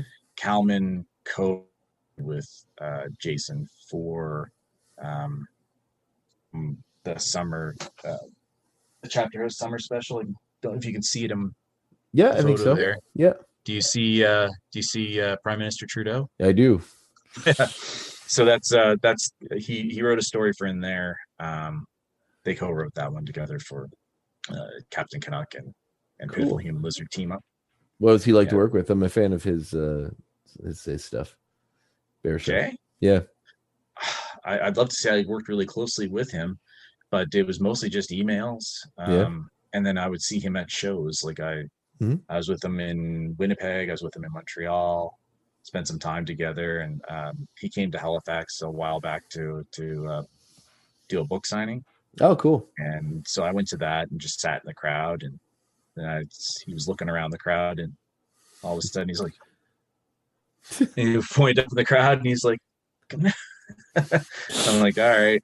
I was gonna wait till after the show, until after everybody had left, and I was just gonna wander down and just say, hey man, how are you? Yeah. Do you just a That's side awesome. thing. That's really And cool. he called me down. Like, not that you would do that nowadays, but he called me down, and it was just like one big hug after another. It was just have been. He must have hugged me like, I don't know, 12 times. It was crazy. He's he's a real, like, talking about Chapter House and sort of represent companies that represent Canada. He, as far as celebrities go, he's one that's never really stops repping Canada, which I really like. When he was on Maron's podcast, WTF, he talked about it a lot, his connections to Canada and everything else. And, and a lot of his work kind of, is centered here, filmed here. A lot of the stuff he does himself, not just the other projects he's in. But he was on a show on FX called Man Seeking Woman, which is one of my favorite shows of all time. It's hilarious. That was 2 or 3 seasons long, right? It was 3, yeah. And it's like the one thing that no one's really heard of, but I'm always like, man, if you haven't seen this show, you got to go look it up. It's fantastic. It's like laugh. And Mark McKinney from Kids in the Hall's in it too, quite a bit. He plays his father or his stepfather. And like, just, I don't know, wall to wall. And Eric Andre, who's a big deal right now because he has his own show, was prominent on it as well. And Rose Salazar from Battle Angel Alita, she was Alita. She was in she was on the show as well, I think in season 2. So like, yeah, it's got some really, really cool actors that came in and out of it. I've watched it's most really of a few episodes. Like, I highly suggest it. Oh, and I was weird because I spent a lot of time in Toronto because of this job. I would be flown in there frequently, maybe 5 times a year for 7 to 10 days at a time. So I got really, it was like my second home for quite a few years. Awesome. So I got quite familiar with a lot of different neighborhoods, and I remember watching some of the episodes in the basement, because I would stay with my boss, and he had like a basement apartment. That's where I would stay. Sort of a self-contained unit. Yeah. So I would, I'd watch some TV, and Man Seeking Woman would come on. I'd be like, oh, I should watch that. You just see some of the neighborhoods and some of the streets. You're like, I just walked there today. Trinity Bellwoods Park, because it's shot there. Speaking of, this is just catching my attention since you pointed out the Trudeau comic behind you. Speaking of that, do you guys because you guys, it was sort of a big thing when you guys did that, like had Trudeau in the episode, because at the time, how close is it to when they put him on the Alpha Flight cover? This was before. Okay. That's what I thought. Yeah. We had decided that it was going to be a thing, and we wanted to do it. So was it like around when Obama was on the Spider-Man cover? Yeah. Okay.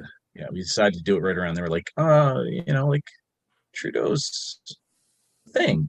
Yeah. He's the Prime Minister. And, love him or hate him, he's he seems to be well loved and well hated. So you're either going to get somebody buying the comic because they think he's awesome, or they agree with him, or they're going to buy it because they hate him and they want to ruin the comic. That's sort of what I was getting at. Like, how much blowback online did you guys get?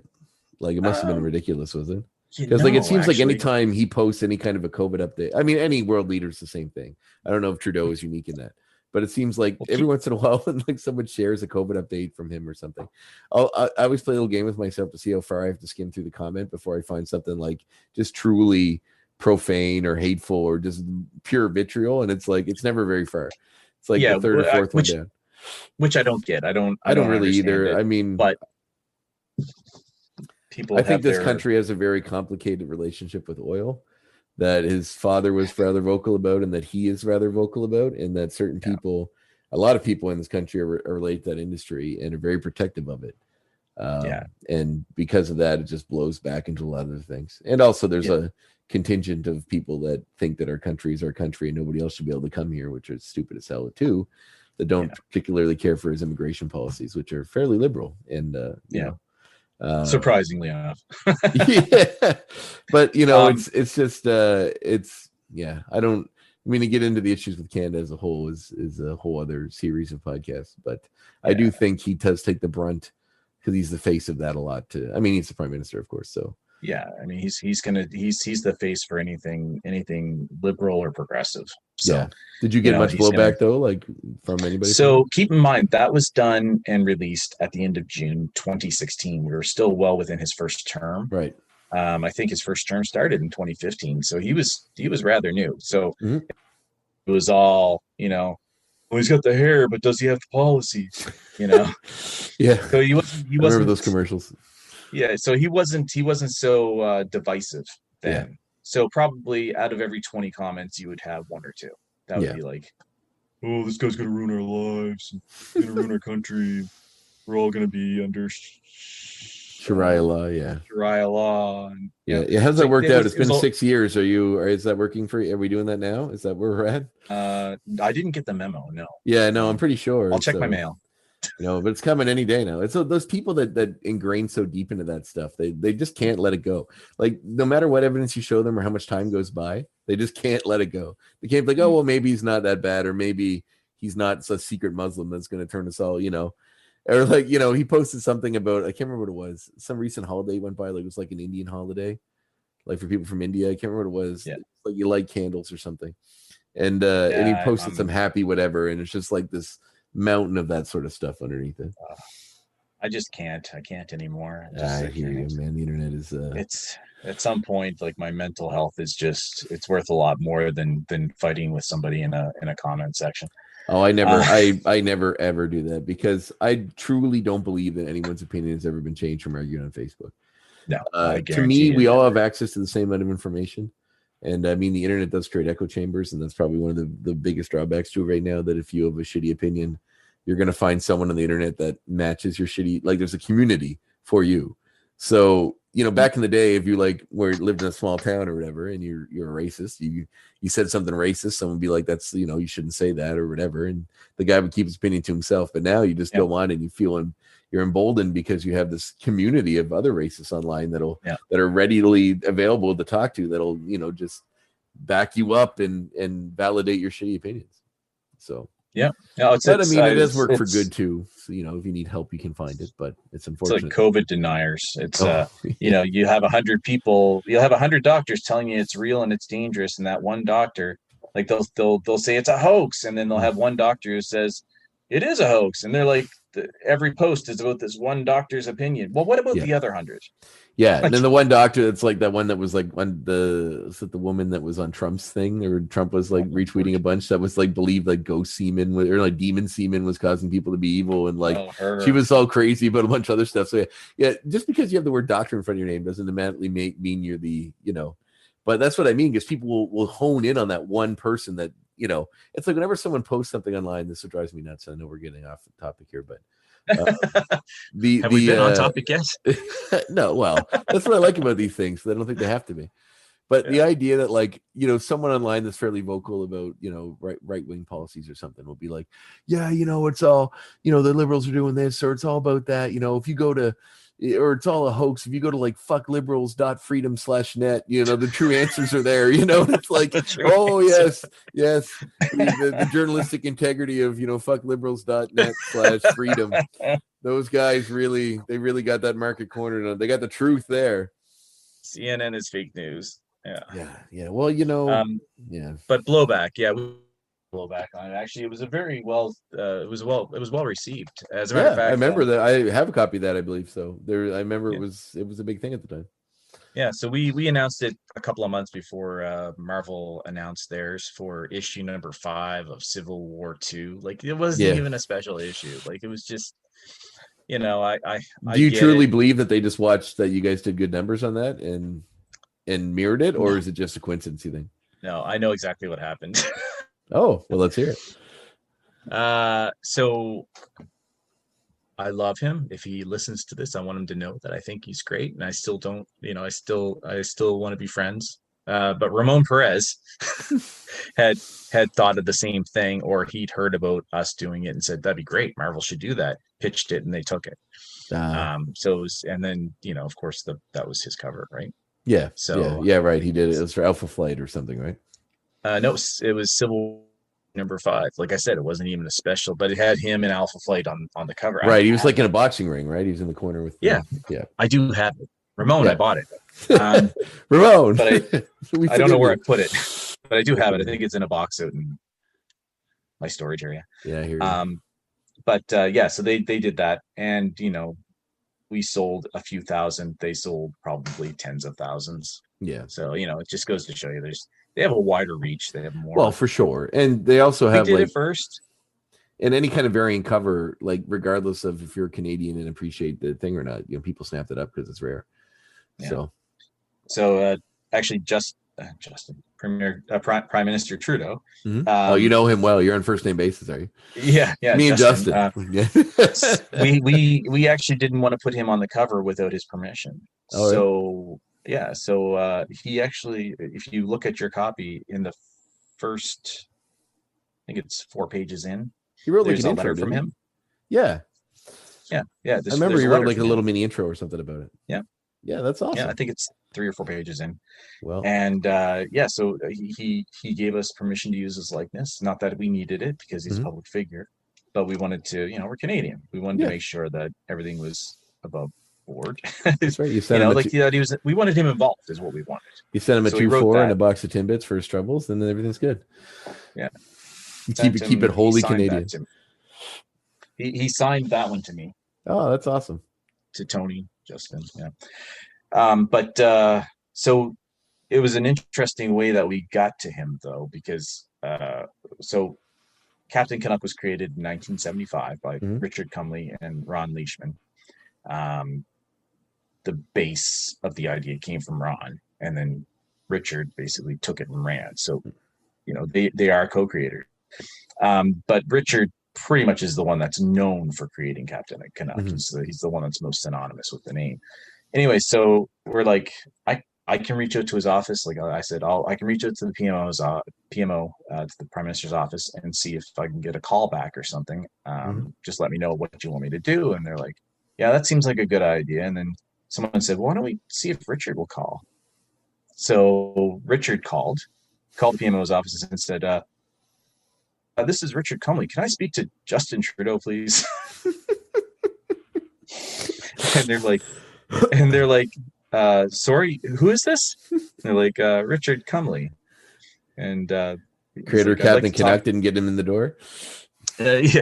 So he's like, I'd like to talk to Mr. Trudeau about having him on our comic book. I created Captain Canuck, and it's a Captain Canuck comic. We'd like to have involved in some way by having his picture on the comic or whatever. And they're like, okay, okay, we'll pass it along. And nice. So he you know, they let him go. And I guess what had happened, and this is, I wasn't there for any of this, but I guess what happened is, I don't know, a couple of days later, Richard gets a call, and it's, hi, this is the Prime Minister's office. Is this Richard Cumley? Yes, it is. Please hold for the Prime Minister. That's awesome. So he talked to him, and Richard's a very, very nice guy. Very nice. Very, very pleasant. Anyway, so they spoke for a little bit, and I'm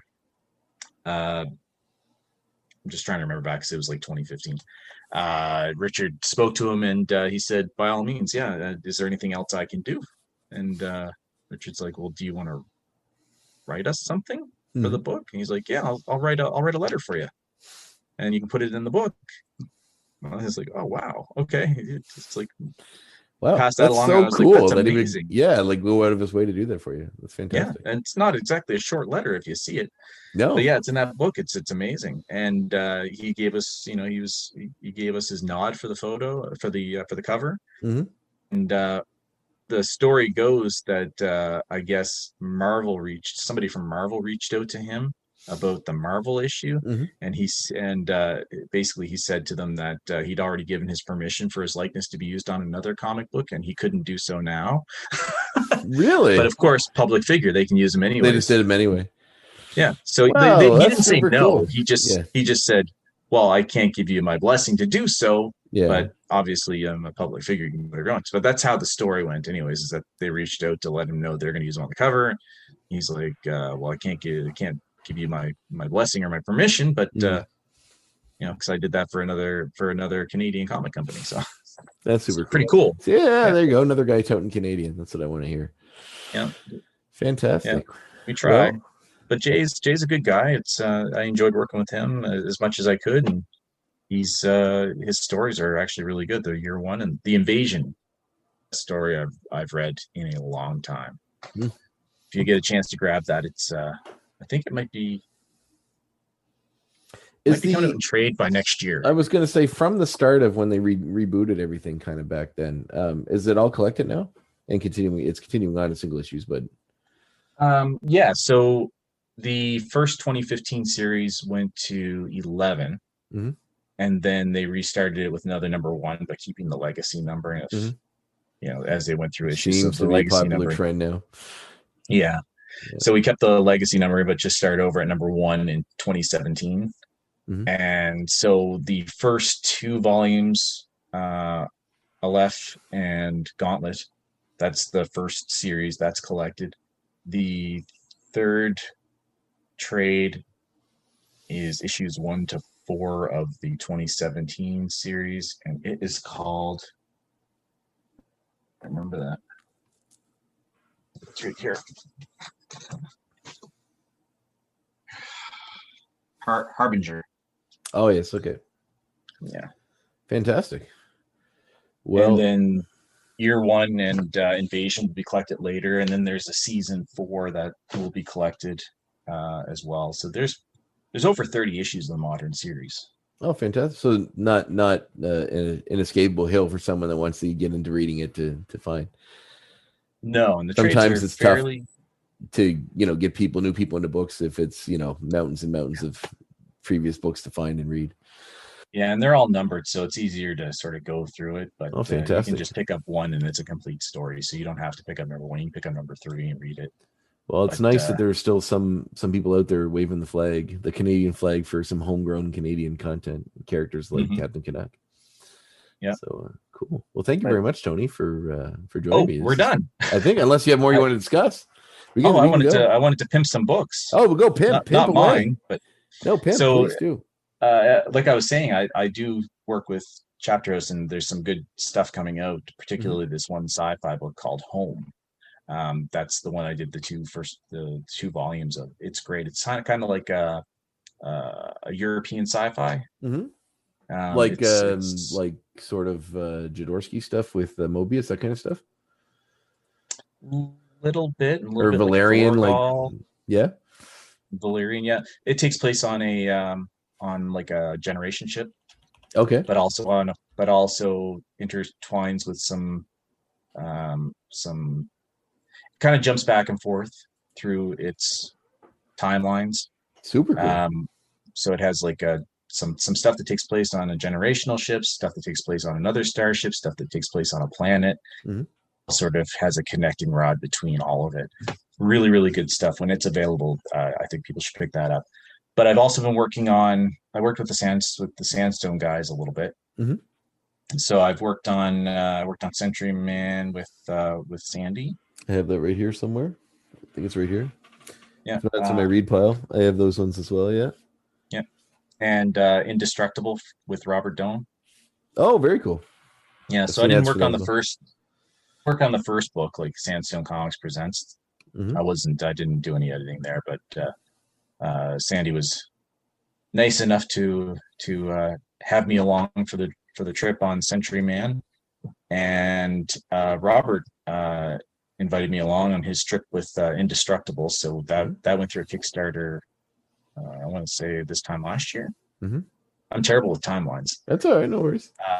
But it's that one's there, and we're actually running another Kickstarter for the next issue of Indestructible. Oh, okay, excellent. He's working on art and script right now, and then he'll pass it over to me for a little bit of script work and some editing. Mm-hmm.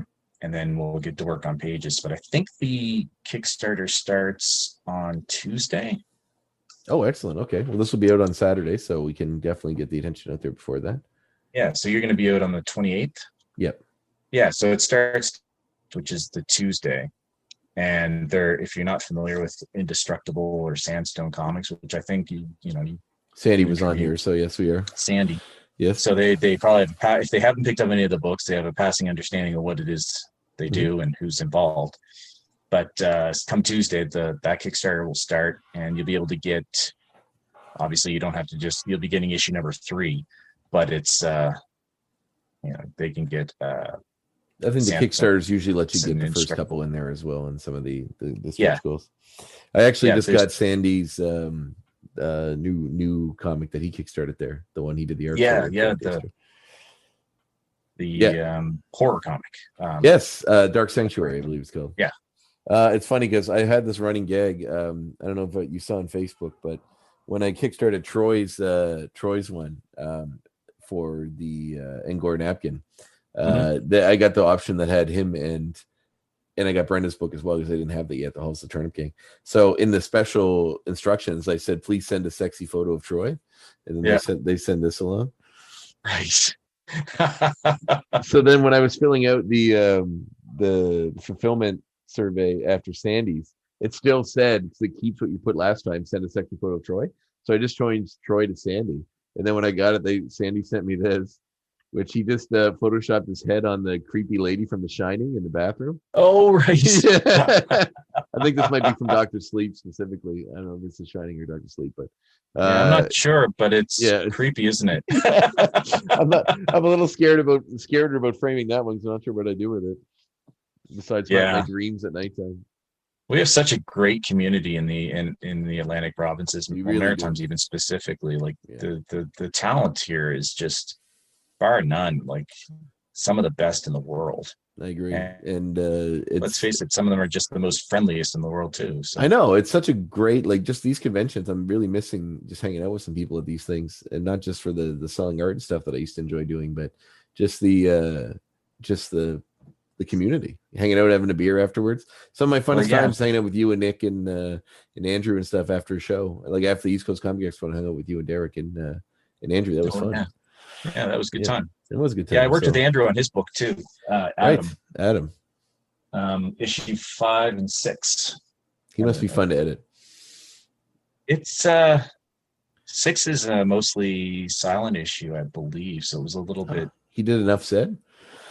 Yeah, he did. Yeah, that's awesome. But it's different than what I usually do. Like my book, like the one I wrote, and CK, who lives near you, in Truro. CK illustrated it. Andrew did the cover, and then he did the backup story, which is basically I wrote it for my youngest daughter at the time. What book is this? Am I familiar with this? Yeah. Oh, that spinner wax week. Yeah. Oh, that one. Yes, Nor'easter. Fantastic. Yes, I'm very familiar with that. Yep. So that's Andrew's cover. You had that in Moncton at that wonderful Comic-Con we went to together. Oh my gosh. Yeah. Yeah. I don't want to throw anybody under the bus, so I'll keep it. I'll keep it out of the name, but it was probably one of the worst ones I've ever been to in my life. They ran 2 shows. Like they did well enough that they wanted to run 2 shows there. It was. I'm not sure what was wrong with that weekend, but they started a show up in St. John or something, didn't they? Miramichi. Oh, that's what it was. They started a show in Miramichi, and apparently, like Robert and Sandy went to it last year, and they said it was a terrific show, just really wonderful. Oh, good. She doesn't have stuff like that, so they just came out in droves. Oh, awesome. Same people that ran it, they just had a bad weekend. That's fair. It was not.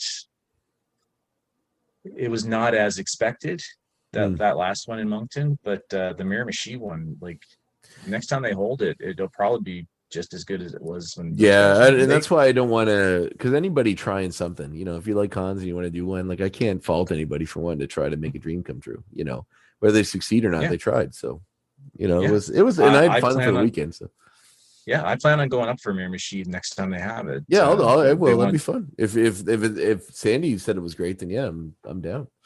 For sure. If they haven't wiped me out, if I haven't said anything bad about it, they did say that they wanted to bring Sandy and Robert and I up. So awesome, fantastic. Yeah, the lady that ran it was very nice. Yeah. So like I said, it was just pretty. There weren't a ton of people, but I didn't fault them for that because who knows, right? It's a lot of factors at play. Just don't know. There's a lot of stuff, but it wasn't a bad show for me. It just wasn't profitable, but they put me up, so I didn't have those expenses. Yeah, I stayed at I think my in-laws. My I think you said you're at your in-laws. Yeah, it's my wife's uncle. So yeah, I stayed with him. Okay. So it was fine, and I had fun hanging out. They weren't even there most of it. I just had like basically a house I stayed in. So I just stayed in my basement, my little basement area, and it was fun. Cool. Anything else you want to let the world know that's coming out? No, just I thought I'd just mention those books. If you interviewed Andrew, and Adam is a very unique, violent book. It is way different than anything I normally do, but it is a fun book. And I feel obligated to tout its laurels as he put me in an issue as a character. So. Oh yeah. Yeah, and I think it was the second one or the third one. It starts with Adam watching a wrestling match, and I'm one of the wrestlers. Oh, okay. Yeah, I've got every issue of it. It was his sort of take. I think it was 2 or 3. It was his take on the opening to Highlander when the Highlander was sitting in the arena and wrestling was happening. So it was his sort of. Oh, okay. Yeah, it was interesting. It was cool. Yeah, it's and he drew a sketch card of me too. So that's pretty cool, man. Yeah, it's nice. It's cool to have neat stuff like that around for sure. But yeah, that's just it. Just that we have that Kickstarter coming up, and if people want any more information on it, maybe we can.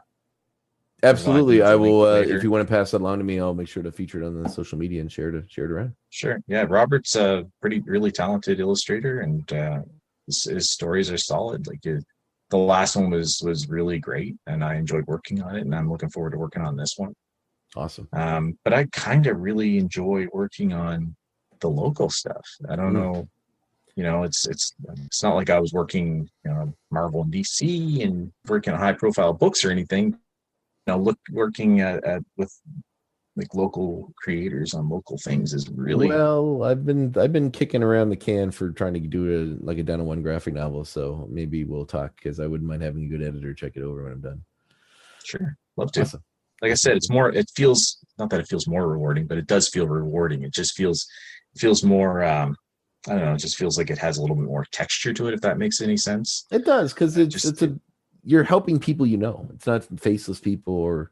It's like it's a community that we build up here and then we all try to support each other in, and it's really cool to kind of enrich it by helping each other out. So I've got more skin in the game when it's just a small team and it's not backed by anything and it doesn't have a diamond distribution agreement behind it. For sure. It just feels more personal. Absolutely. Yeah. But no, that's it. I was going to ask you about the podcast you listen to. You say you listen to some of them too, right? When you drive. Yeah, absolutely. We have, besides comics, we have wrestling in common. Yes, that's not true. that I wrestle, but we certainly enjoy it. Yes. I don't watch a lot of current stuff though. You have to. You have to come out to a show sometime. I just had one in Dartmouth not too long ago, but they were supposed to have one in December on the 12th, but it got boxed up because of the lockdown regulations that got added. So, mainly it's mainly Mark Maron's podcast and. The Savage Love podcast. You ever listen to that one? Dan Savage, right? Yep. Yeah, no, I haven't listened to it, but I used to read his column all the time. Yeah, everybody says that whenever I bring it up. So he was a guest on, I think, Maron's podcast one time, and it sounded interesting, so I just started tuning into his. And it's kind of it's very interesting, just people calling with their questions about relationships and sex and stuff. But you don't realize some of the stuff out there until you hear it from some of these people that call in. So it's interesting.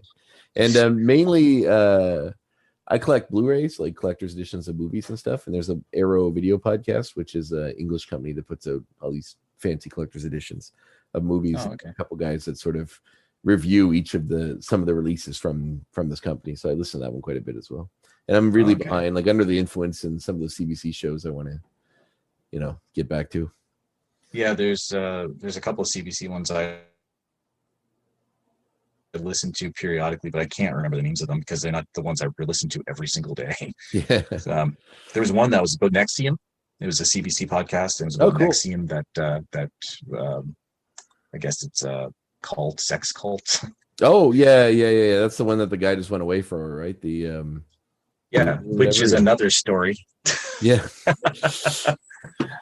I met Allison Mack out at a show in Winnipeg. Oh, really? Cool. Just a couple of weeks before that whole thing took place in Mexico. Really? Yeah. Wow, what was that like? She's really nice, but she was in the middle of that, right? Did she try to get you to join her cult? She did not, and I was really actually a little bit disappointed. You're like George. What's wrong with me?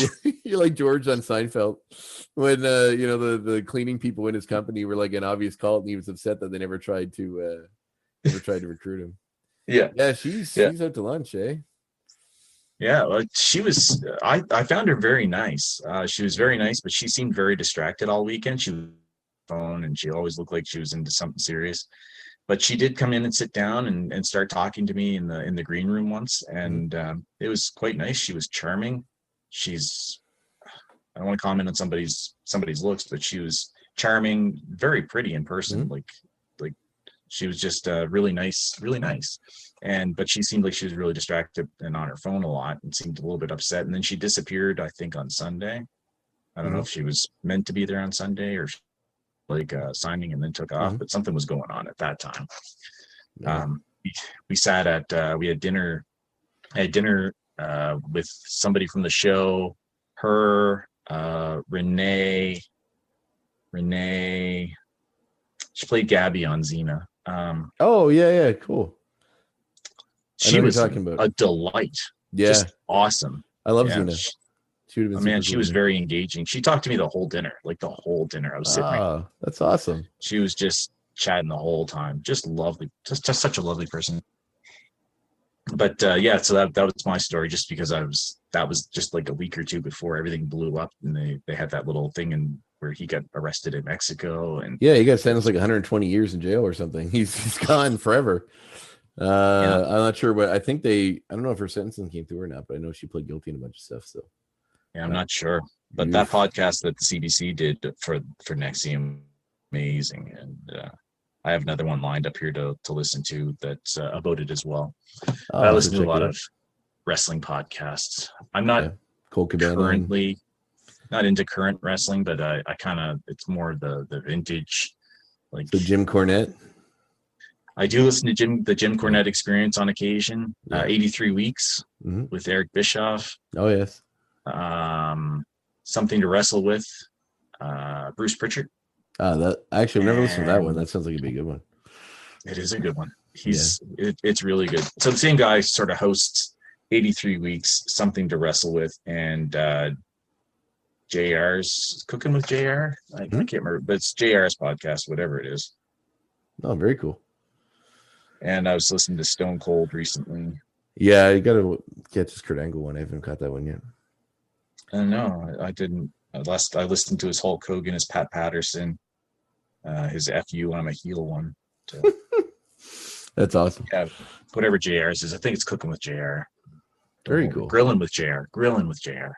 Well, we have some wonderful recommendations. I'm going to definitely add those to my list because I need a few more. Sometimes when I get on the long roads, I run out of ones, and I'm like, I got to think of something else to listen to because I find them way better for long drives.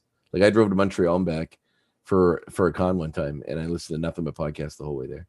I think I think I listened to almost all of Serial that way. One, the one about the true crime one. But I don't know. By the end of that one, I really want them just to tell me if the guy did it or not. And I really hate when I spend 10 hours listening to something at the end. They're like, well, he could have, but he might not have. We don't know. It's like, come on. Ed loves closure.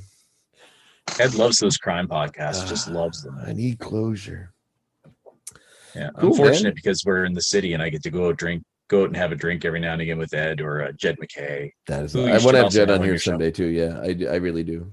I noticed that him and I have a lot of similar interests in some things that he's been posting online. So like comic Yeah. wise and movies and stuff. Ed and I have a lot in common when it comes to movies. I wish I want to hang out with Ed more, but unfortunately with Ed, the situation going on right now, I didn't want to just sort of implant myself into life. But some night when things hopefully get back to normal, we should definitely get together. Yeah, we go out. We don't now. I'm gonna say, are you doing it now? Because you're not allowed to do that now. God, it's been probably since we went out and had a beer together. It's got to be at least that. But we used to do it probably every 4 or 5 weeks. We'd go out and sit and have a beer at downtown somewheres, and it's not like just try and find some place that's got decent beer and isn't too loud. Yeah, that's we're old men now. Hey, speak for yourself, Grandpa. I'm still a spry 35. Yeah. No, but next time we can do something like that, you should make a beeline for town. Absolutely, I will. I don't have the space to put you up, but you can sleep on my uncomfortable couch. I don't have a spare room or anything. Perfect. I don't want to volunteer somebody else's place, but I know Ed might have a spare room. Oh no, it's fine. I'll definitely. I'm sure I know someone I can crash with for a night, but I am definitely overdue once hopefully life gets semi back to normal to do a hangout in Halifax. So you'll be first on my list. Exactly. Awesome, man. Well, thanks again for being on here, man. It was a really fun time. Yeah, sorry, it didn't talk a lot about comics, but I think we talked enough. I like the point of this is to sort of get to know you as like your story. It's not necessarily just about comics, but I think we talked about it quite a bit. I think you'd be surprised if you go back and listen to it. Okay, cool. Well, thanks, man. I really appreciate it. You're very welcome. And I will catch you next time. All right, thanks, buddy. Bye. Talk to you later. Bye.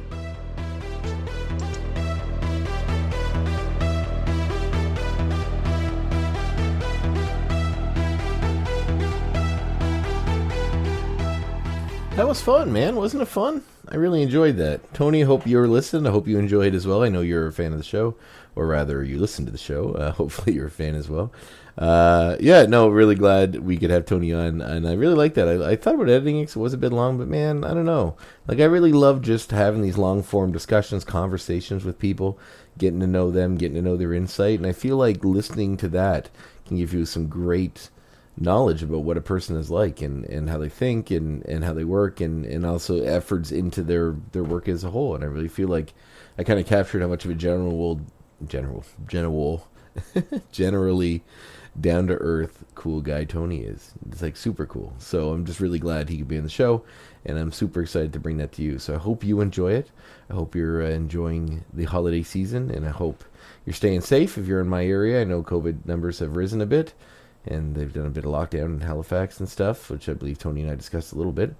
So I'm hoping that dries up a little bit, and Christmas can be had for people in the Halifax region, as the rest of us are still operating on generally the same rules as before. Halifax is kind of on lockdown, so I'm really hoping that those people can get some time away to see their friends and family, and the numbers go down so that's possible. But anyway, thank you very much for listening to the Graphic Histories Podcast. My name is Andre Myatt. I've been your host. It's been a super, super pleasure, as always.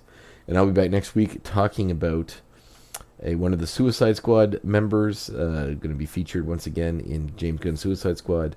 Next week I'll be talking about Digger Harkness, also known as Captain Boomerang. So tune in next Saturday for the graphic history of Captain Boomerang. And enjoy your week. I'll see you next time.